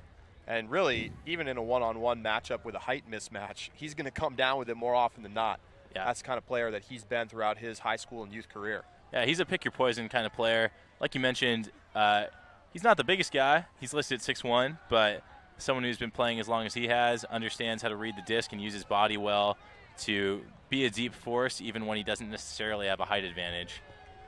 It's pretty underrated in Ultimate how much using your body before you even jump is important in catching the disc. There are a lot of players who are smaller who are still great in the deep space. The best example for me as a West Coast person is this guy Sean Hamm. He was on the San Jose Spiders team that won the AUDL a couple years ago. He's on the Growlers now. He's probably 5'9", just does a great job of bodying people out. He led the Spiders in goals, I think, the year they won the championship, mostly deep. It's a great underrated skill. 11-11, you see soft cap getting closer. Another example there of an open side handler defender poaching the lane and stopping a pull play. It looks like Carolina might be going force middle here based on the initial force, but it could have just been the mark cheating over on Padilla. Disc swings across. It does look like force middle, Cody. And a forehand shot. As the force switches, it's going to hang up there and be a jump ball. Oh, let's go! Down on the other side, Orion Cable climbs the ladder. Second time today we've seen Orion Cable get big. Just 16 years old, but a huge force for this Boston team. Hopefully we have another look. Rips out the sky. Orion Cable reading, poster. Reaches back over his defender. Actually, Cable had the worst read, but able to stick those long arms in there and come down with the disc. What a catch by Cable. Yeah, if you're Daniel Johnson for Triforce, you feel like you did pretty well there. He does a good job of bodying Cable into bad position, gets his full body between, but Cable's got those long arms, reaches over. I'm sure Johnson would like to have attacked the disc earlier, but if I'm him, I'm like, oh, I have this guy bodied out, great. Time to start paying attention to that young man. He's just 16 years old, but 6'3". Clearly some well-tuned aerial skills for such a young player. Wind again picking up a little before this point, now coming probably at the camera, maybe a little bit toward the bottom right of your screen, which means that Boston will be pulling with a slight downwind to Triforce.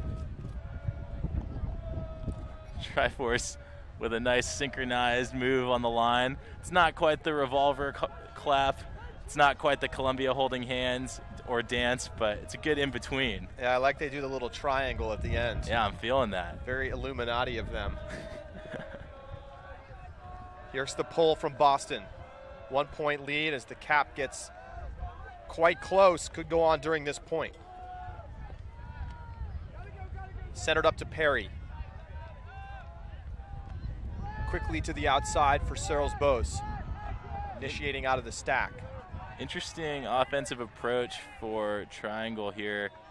It's unclear if they're trying to play horizontal or not. Big OI backhand and a great shot. Another quick hold for Triangle. That's easy money for Carolina. And it's Perry again getting open in the deep space. Yeah, Perry, again, varying his game. Often is the one getting centered to, but they send him downfield and hit him comfortably. Yeah, he caught the centering pass on this point and then ended up catching the goal as well. Yeah. And Triangle not afraid to go at Chris Padilla. Unquestionably one of the best players on this BUDA team, but they've attacked him multiple times, and he's playing good D, but Triangle is showing no fear. So we are just seconds away now from the cap going on in this game. It will go on during this point, and that does mean it will be a game to 15. Yeah, hard to 15. But again, no hard cap, so no one's going to be backing into a win today.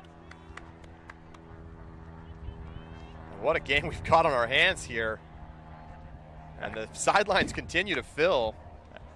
A great matchup. Two teams playing well beyond their years. I repeatedly forget that these players are all basically still in high school with a handful of exceptions. Just a testament to the development of the programs as well as just the general culture of youth ultimate in the United States. Even in the last 5 years, the dramatic increase in sophistication and overall technical skill of youth players entering the college scene is reverberated throughout the country. Here's the pull. It's a good one. Looks like this might be junk. You see Cyril's bows hanging deep, possibly to play last back. Yeah, we have two flexors in the lane for Triforce just to get the disc out of the center thrower's hands. Now they're one-on-one all around the field. Strong undercut there from Hairsteig. Padilla goes up line. Padilla's just been unguardable in the backfield. Yeah, the only person making him give the disc up is himself. He's had a few more throwing turnovers than I think he'd like, but he's getting the disc on the reset all over the place. Dinger and Padilla working the disc. Same players out on every point in this game. Little more cutter stagnation from Boston than we've seen all game. The stack for one time getting disconnected from the handlers, but able to connect underneath to Stephen Mock there catching the under. Yeah, helping Boston get some of the shape of their offense back. Dinger still toiling around in the break space, but Padilla doesn't care. He shoots deep. And it tips off of the fingertips of the intended receiver. That was Landau down there. And a great look, but just a bit too high, and Landau can't pull it down. Brutal drop from Landau. Great job to get open. Padilla puts it on the money. Landau, reliable hands all game for BUDA. Can't quite come down with it there. And in a close game like this, that could be the error that decides it. The triangle D-line has 70 to go. Liam Cyril's bows will pick up.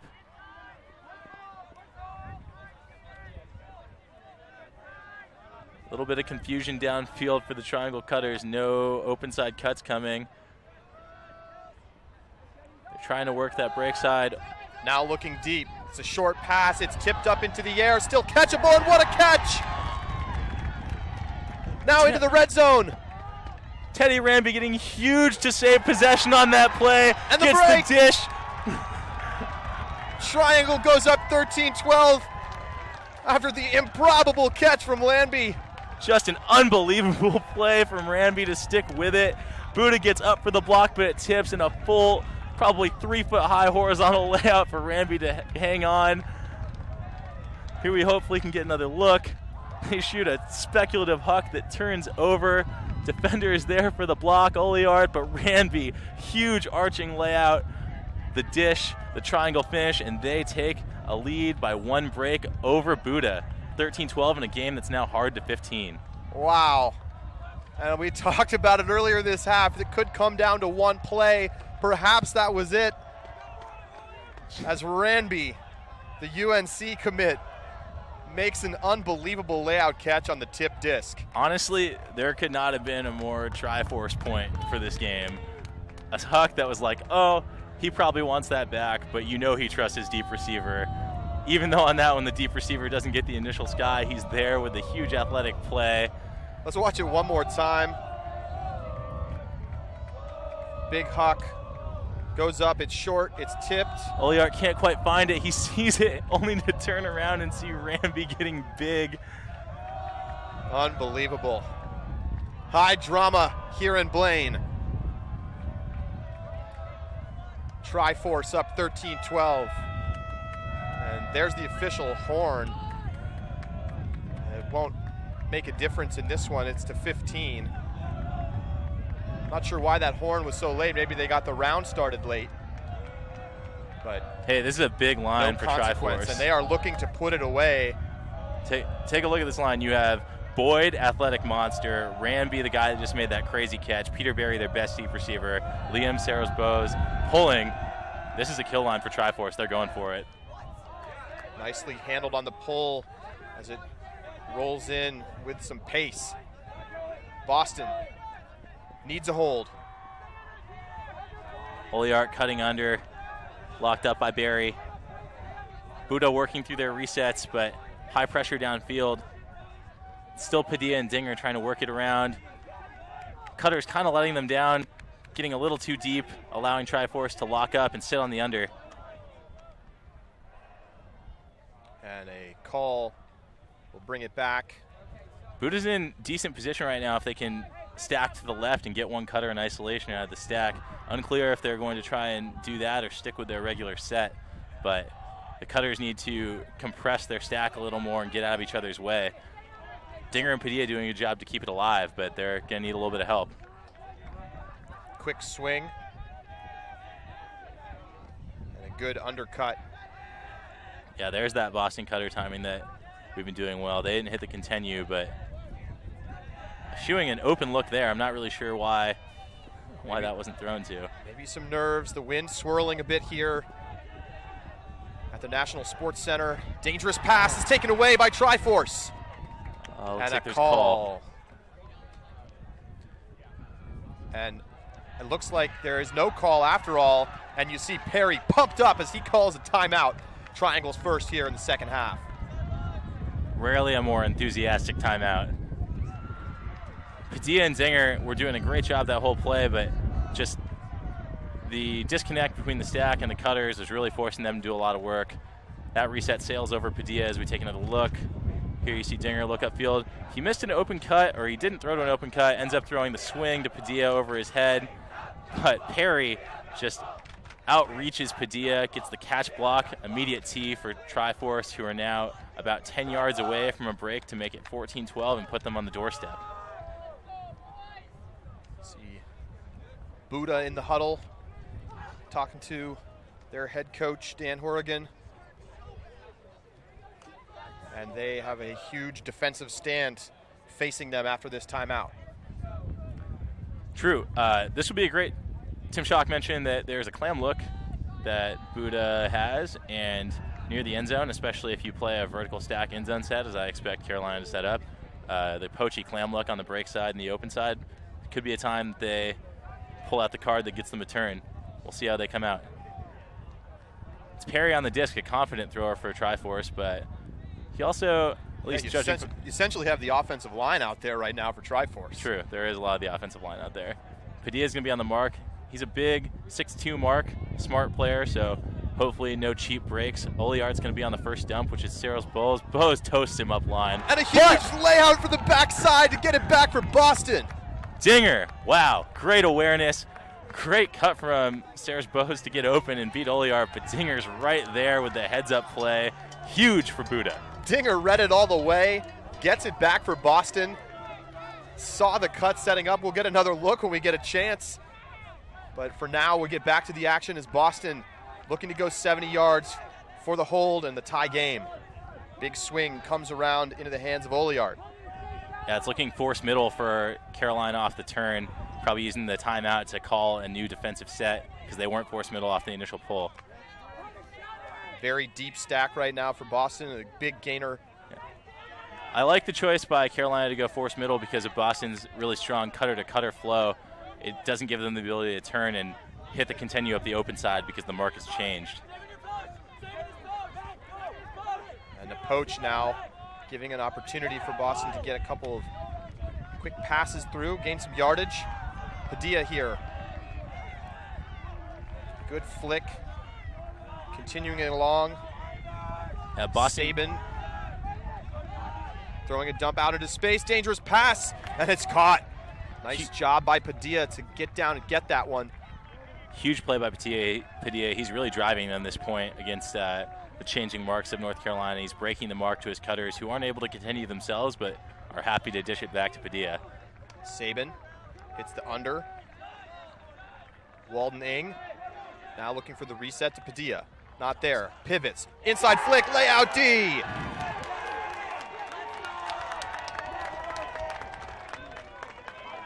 Dean Merritt for Triforce lays out and gets the block, and then a hand block on the initial huck look, and it's right back to Boston. Chris Padilla continuing to do work. Gets a big hand out there on Perry's toss. They're upline to Landau. And a shot to the end zone, caught and one. Oh, late bid from Triforce. Looks like everyone's okay, but don't like to see the defender hit the knees of a cutter like that. 13-13. Boston ties it up after it looked like the game might have slipped through their fingers earlier in the point. Oh man, we got a lot to look at. Wow. Let's take a look back through some of the moments in this game. A point overflowing with highlights. First of all, let's see the block that got it back for Boston initially. See Cyril's Bose here. He goes up line, and Dinger from the backside. What a play. And avoids making contact that would constitute a foul. Great body control from Dinger. And then, of course, Boston gets it back. Triforce gets another block. And Boston able to get it back on the point block from Padilla. Let's see if we can take another look at that one.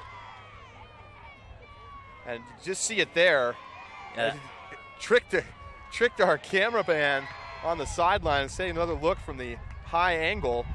Picked up and immediately steps into that four-side space and knocks it away. Yeah, the open side point block. Wow. And finally, the scoring play from Boston. And you see just the tail end there as the catch made by Hersteig. And he gets contact through his lower body but holds on. 13-13, game to 15. What a game. Look at the sidelines packed with fans. Yeah, and Boston showing that never say die attitude even under pressure. They were right on the goal line. They got it back. They gifted a turnover away. They got it back. You got to love that mental toughness from this BUDA team.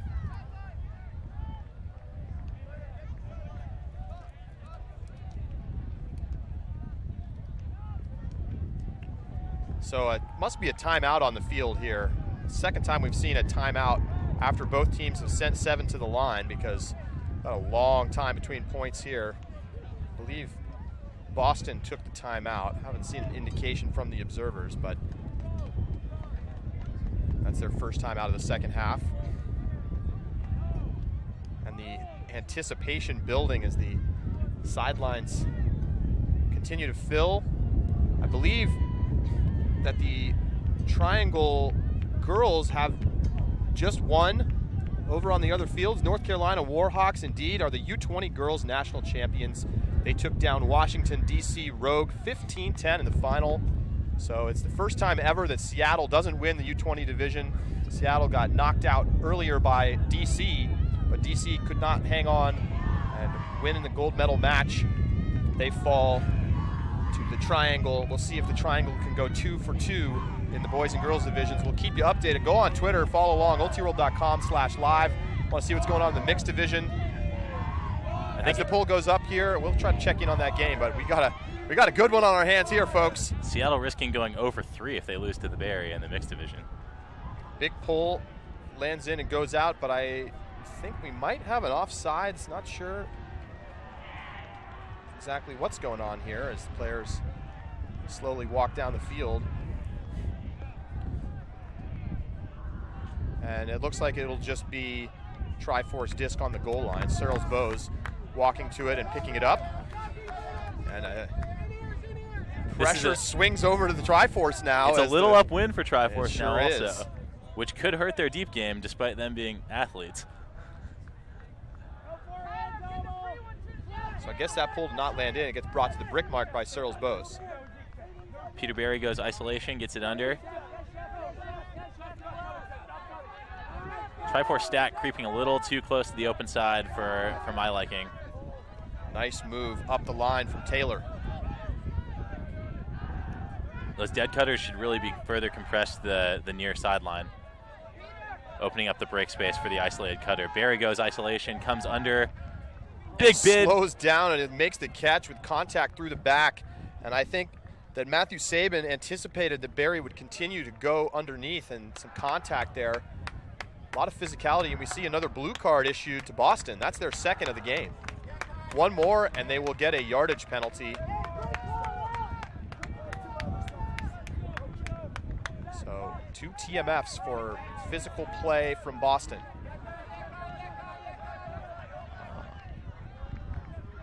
De Lorenzo beat up line by that drop step move. Taylor back to the middle for Searles Bose. Lots of handler movement here from Triforce. French cuts to the break side, hoping for the swing, but Searles Bose loses deep, and he gets it between 2 defenders. Perfectly placed pass, and Triforce goes up 14-13. It's game point. Wow. When the game gets close, you know where the disc is going for Carolina. See it again. Somehow gets it, takes the contact, and gets up by 1. They'll be on defense looking to finish it off here downwind. North Carolina on the doorstep of their second consecutive YCC championship in their 3rd straight trip to the finals, trying to avenge their 2015 loss to this BUDA squad where they blew a late lead. Wow.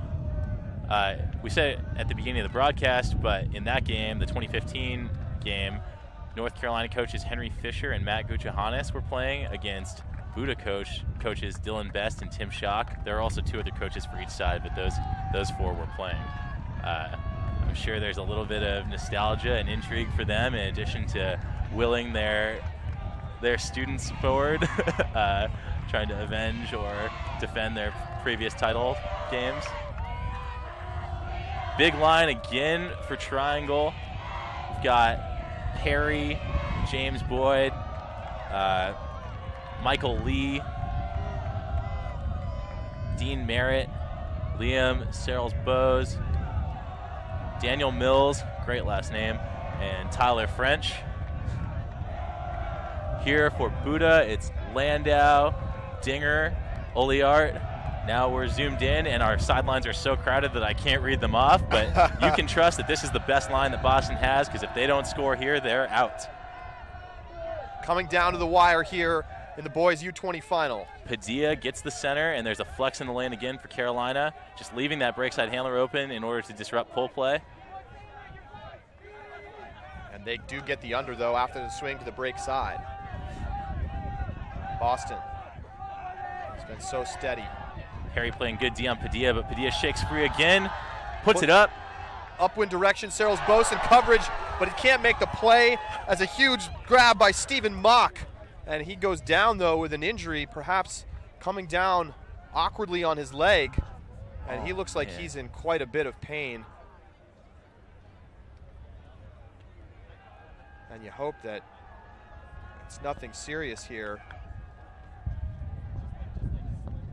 And it does look like he's going to be able to get up and maybe not able to put any weight on that left leg.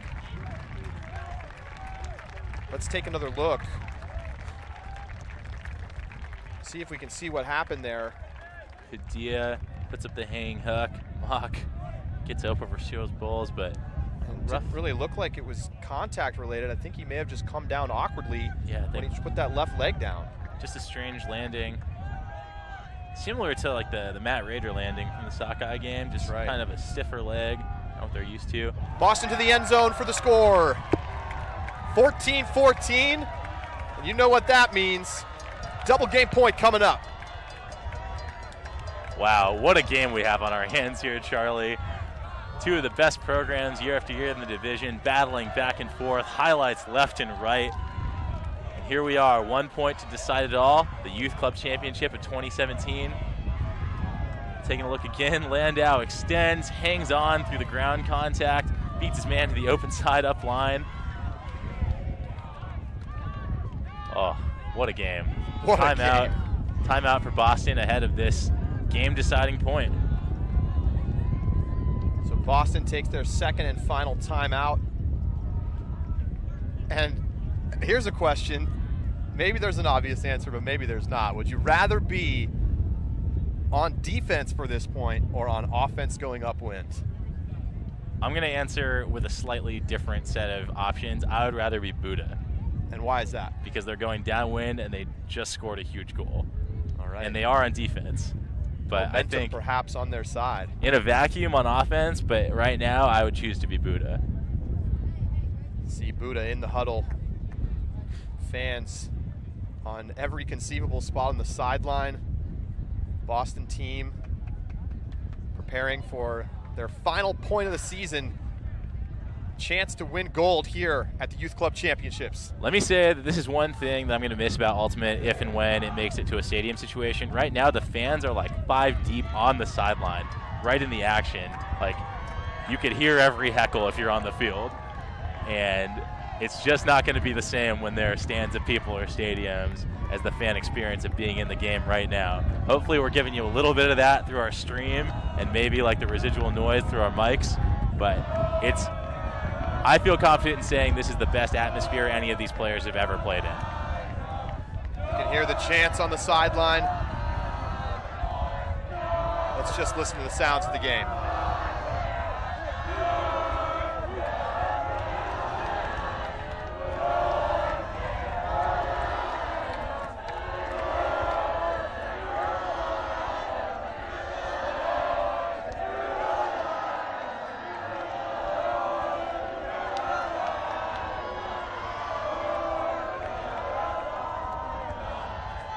Good competition of the cheers. You can hear the triangle trying to do the North Carolina that UNC is a big fan of. I can't quite make out what the Boston one is, but good back and forth, split support. Here's the pull. The final point of the Youth Club Championships. And Triangle avoids the nightmare of dropping the pull on Universe. They work it with an inside backhand. Now looking deep, looking for the win. Tipped. Peter Berry up in the air. Oh! Pulled down in the end zone. There's some questions about whether or not he's in. And now everybody looking at each other, and somewhat of an anti-climax here as Berry catches it on the second effort.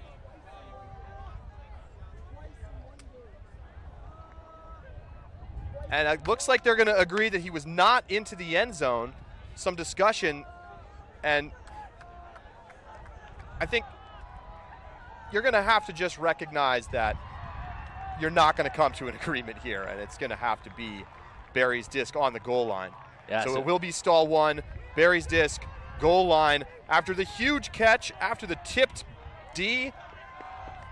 Boston not done yet, though. This is the hardest yard to get all season. And we await the check-in here. Herstag covering on the near side.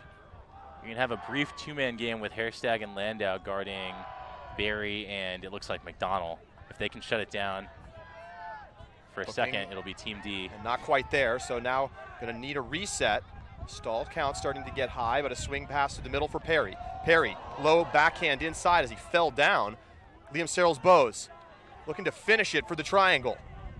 Break side flick, goal. Peter Berry finishes what he started with the sky, catching the break side flick from Searles Bowes on the sideline. North Carolina wins the championship. That was the best game I've seen all weekend.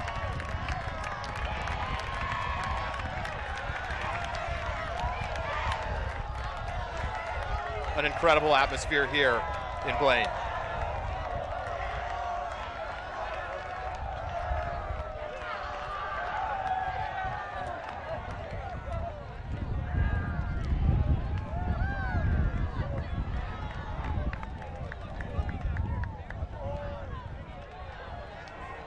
Liam Searles Bowes hugging teammates, friends, as the teams line up to shake hands.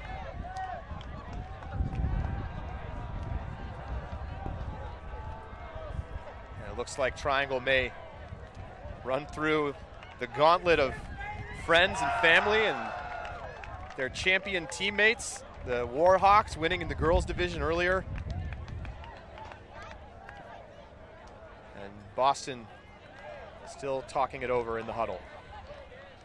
That tunnel is getting really long. It looks like they're going to reset the tunnel and wait for after the high fives. Triforce letting Boston have a moment. You have to think, what a heartbreaking loss for Boston. I mean, they were in it the whole game, but they have two of those plays where they get the block, pops up, and Carolina just able to stick with it, make a great play, and come down with it twice. Fate was not on their side today. Let's watch that tipped play on the catch from Perry. That's just a clean D, but not enough. Perry bodies out, makes the catch right on the goal line. And teammates thought that was the game, but it would have to swing around a couple of times. And of course, it had to be Searles Bowes throwing the around flick into the end zone, capping off an incredible high school and youth career, couple of YCC titles, played on one of the very best high school teams in the country, and now he heads off to the college division where he will be an instant difference maker for an already very, very talented UNC team. Yeah, I mean, we've said all the positive things you can about Searles Bowes. He played a huge role for Carolina today, consistently getting open under and looking deep. You know, the execution wasn't always as good as I think he would have expected of himself. He definitely had to rely on some big plays from McDonald and Barry. And see the respect between these two teams. But outstanding performance all around from the Triangle to pick up their deep game to a level that was necessary to beat this outstanding Boston team. And it's not just high fives after this one. Hugs for every player in the line. What a game. What a game.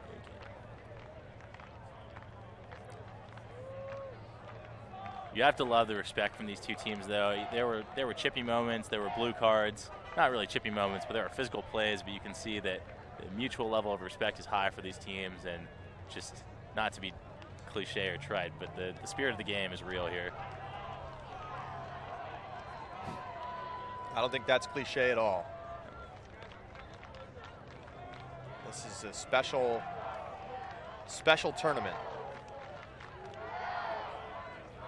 And these teams are so, I mean, they're ethereal. They're not real club teams. They're around for just a couple months of summer, but this is the highest level tournament you can play as a youth player, and I'm sure it means a lot to all of them. You get on a plane, you fly across the country, and the bonding with your team is huge. So both the emotional intensity of the game and the emotional bond of you and your teammates, and going through this emotional gauntlet of a game, it's got to be a powerful thing.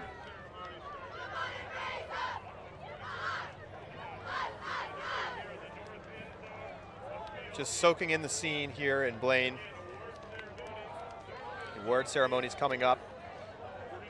And just for what it's worth, the Carolina team does avenge their 2015 YCC finals loss to BUDA in the most epic of fashions this year. Matt Gucciahannes around for that game, Tim Schock around for Boston, and they're able to see it through. This year, North Carolina comes out on top. And the Boston team, they must be heartbroken, but nothing but good things in the future for all of these players. We saw great performances from up and down the roster. Henry Landau, relentless cutting for them. Saw big plays from Orion Cable, just 16 years old. Chris Padilla, a true leader for his team, doing the work to beat the defense. Ryan Dinger, clutch plays all around. Huge defense out of James Cairns and August Williams. And big pulls in defense from Kai De Lorenzo. I could go on, but there's a lot of talent in this game, and certainly nothing to hang your head over if you're a Boston BUDA player. See, this is probably like 1/6 of the fans that were on the sideline during the game, by the way, that are set up for the tunnel for Carolina. That's just all of the North Carolina players, family, friends. And What a moment. We're going to try to get Liam Searles-Bowes for a quick interview. If we can get a hold of him before they head off to collect their gold medals in the award ceremony. It may end up proving impossible, but we're going to see if we can. Oh, I love it. For a Look quick at that. moment. Triangle setting up the tunnel for the Warhawks, who also won. Yes, they sure did. 15-10 over DC. Of course, they couldn't go cheer on their teammates from the Triangle because they were here in a barn burner against Boston.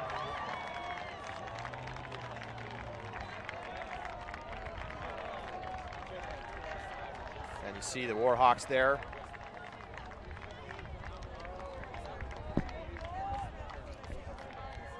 And going to try to find out what happened in the mixed division.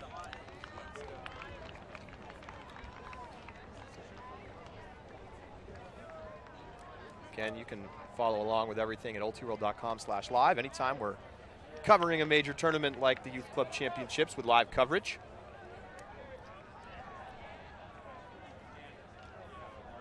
And, you know, you said it, Cody. There's just some crazy plays down the stretch. Went Triforce's way. That incredible catch to lay out and save possession, and then the parry box out. Yeah, it was. So I watched the end of the semifinal, Triangle versus Devil, and Triangle was leading almost the whole game, but Devil was pushing to make a run at the end. They broke to make it 13-12. But in the last 10 points of that game, it was more of the same from North Carolina. It was McDonald skying people. It was Perry getting big. It was Liam Searles-Bowes shooting deep. It was James Boyd getting layout blocks, just 1 through 7 tight defense. Like when the pressure was on, when it was winning time for North Carolina, they brought the noise. But they were also lucky to come down with those 2 catches. But you had to feel, at least from my perspective of seeing this happen all day, like when that huck goes up, inside I'm like, Carolina's coming down with that. I don't know how it's happening, but they're coming down with it. Let's look one more time at that Randby catch that set up the go-ahead break for Triforce, the one that they needed. It's tipped away, and Randby stays with the play and makes the incredible layout catch. And that was, there were just a few that went that way, didn't go Boston's way, and really that was the margin in the game. Unbelievable. That close. Like, they're 2 very evenly matched teams. Boston Clearly is a great team. I was very impressed, as I noted during the broadcast, with their cutter continuation flow. They play tight defense. They support each other. Every time things went down their way, they were positive on the sideline. They were picking each other up. They're picking each other up now. I mean, how can you not? They're clearly a family. But they came out on the short end of things today, but absolutely nothing to be ashamed of and everything to be proud of. Again, we're going to try to get Searles-Bowes for a quick interview, but of course, it's his final game as a youth player before he moves on to the college division. And he's with his team in the huddle right now. And we're not going to strong-arm him to come over here. So if we see if we can get him here as they come out of the huddle. And if not, then we're going to sign off. But, boy, what a game. If you're still with us, that's just about as good as it gets. Looks like he might be on his way over. All right, so we're going to get them set up.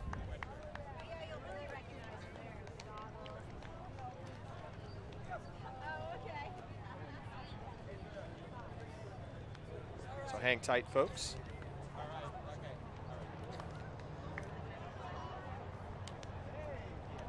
And just getting a status update here from Saul Yannick. So they're going to do a spirit circle, and we're going to let Searles-Bowes go off to the spirit circle, of course. So we're going to stay on. If you want to stick around, we are going to get an interview with Searles-Bowes. For now, we are going to wait as the spirit circle takes place. Alternatively, if you have somewhere to go, you could buy a subscription and watch it later. That's true. This game will be available in the Ultiworld subscription. Go to ultiworld.com/subscribe. If you appreciate the free live stream that we provided here today, it really supports us, everything that we do from youth to college to club and beyond. So if you appreciate the coverage that Ultiworld provides, even just paying less than a cup of coffee a month, $3.99 a month, you can be a subscriber, help out, help support everything that we do here. See the Spirit Circle, and love to be inside that right now because I'm sure they have nothing but the nicest things to say about each other. Hey man, hottest take in the league. I would not want to be in this circle right now. Like, I respect Spirit of the game, but I would need more than the 10 seconds at the end of the game to get over a loss. Very, very tough loss for Boston, to be sure. It wasn't like it was chippy, so it's not like it really wasn't. There's no animosity. It's just like, man, that sucks. You know, there were like a second. There were 2 TMFs issued to Boston for some dangerous bids. There were a couple plays by Triforce that I thought could have been given a TMF. There was the heavy contact in the end zone late in the second half. But despite that, there really was no chippiness at all. I don't think we saw contentiousness, even at the very end there when there was the in-out dispute whether that last catch was in the end zone or not. They resolved it quickly.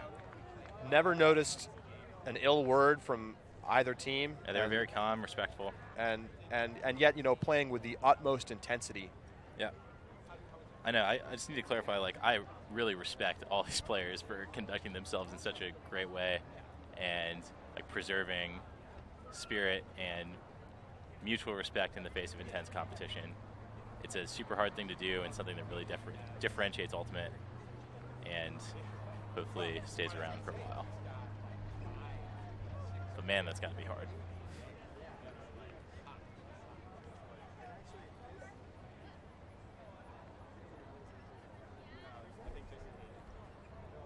Things winding down here at the field complex as the finals are now concluded and the Youth Club Championships have come to an end.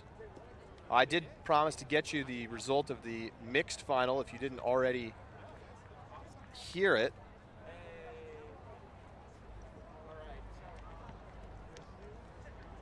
Oh, the anticipation, Charlie. Don't do me like this. I'm sorry. I'm trying to find it.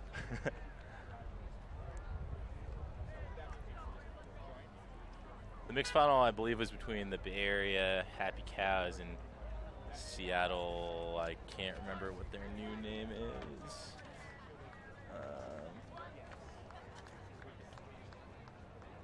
Seattle Bankroll.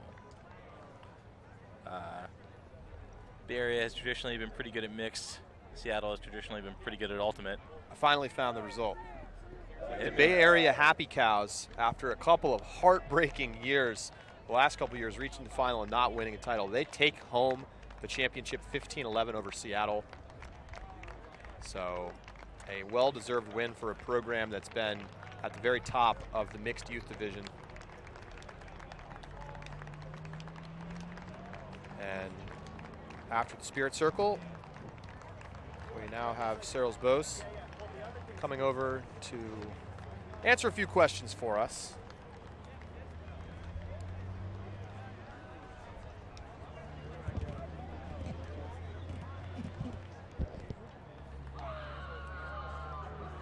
All right, Liam, let me make sure your mic's on. I think I got you. Okay. All right. Can you take off your hat, Liam, just so we can see you a little bit better? Can I put it on backwards? Yeah, that backwards is fine. Thanks. I like the green eye black. Does it say Cubs somewhere? Say Cubs there? Nice. All right, Liam Cyrils Bose joins us now. Liam, congratulations on winning yet another youth championship. How does it feel to go out with another gold medal in your final youth game? Feels good. It feels good to win it with these guys. I've loved this team for a long time, and ending it like this, throwing a jump ball, getting bailed out, feels pretty sick. I mean, words can't describe it, right? Like, for anybody who's won a championship, it's like, I mean, it just feels good. All that work paying off. You played again against this Boston team. It's been a good rivalry here in the youth division. What is it you know, to have a game like this, so close, so back and forth, so few breaks, how does it feel to come away against a team as good as Boston, I guess I should say? Yeah, I mean, I think it just shows the quality of Youth Ultimate over the years. There's been like a lot of that was not very effective. They missed a little bit. I think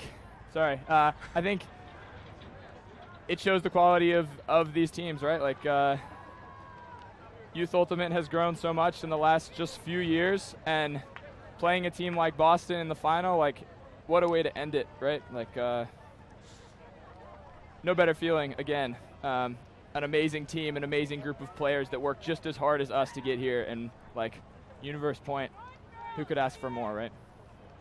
Incredible game. If you can, I know you kind of made a joke about it already, but talk me through the last point where you catch the under, you see Peter going deep. Were you throwing that no matter what? Did you like the matchup? Did you like what you saw? I mean, I wasn't throwing it no matter what, but if he was going to go deep, I was going to throw it. I mean, if he was coming under, I probably wouldn't have thrown it deep, but okay. That's what's been happening all tournament is people have been even with Peter, and that has always been a mistake. So I threw it. I didn't throw the best throw I've ever thrown, but hey, it's Peter Barry, right? So it's gonna come down our way most of the time. I'd trust him with it. As you look ahead to starting at UNC in the fall, are you excited to head into the college division? Yeah, excited to head into the college division. Have to make the team first, but it's. I think you'll be okay. Yeah, I mean, I'm excited to be a rookie on a team. I'm excited to put in the hours and hit the grind and become a better player. Excited to fight for another championship. There's no better feeling than like being a part of a team, fighting for a collective goal. That's what I love about the sport. That's what I love about sports is that camaraderie, that love that brings people together in a team setting. All right, Liam. Thanks so much. Appreciate it. Thanks for joining us, and congratulations. Sweet. Thanks, guys. That was Liam Searles-Bowes, freshly minted gold medalist here at the 2017 Youth Club Championships, leading Triangle Triforce to a title. All right, everybody, that's going to do it for Ultiworld's live coverage here from YCC 2017. An absolutely classic match here in the U20 boys division. Triangle defeating their longtime rivals Boston 15-14 here in the final. For Cody Mills, Orion Bird, Hugo Soder, and our entire Ultiworld team, I'm Charlie Eisenhood signing off. Thanks so much for following along with our coverage of the 2017 Youth Club Championships presented by Cut Camps. We'll see you next year.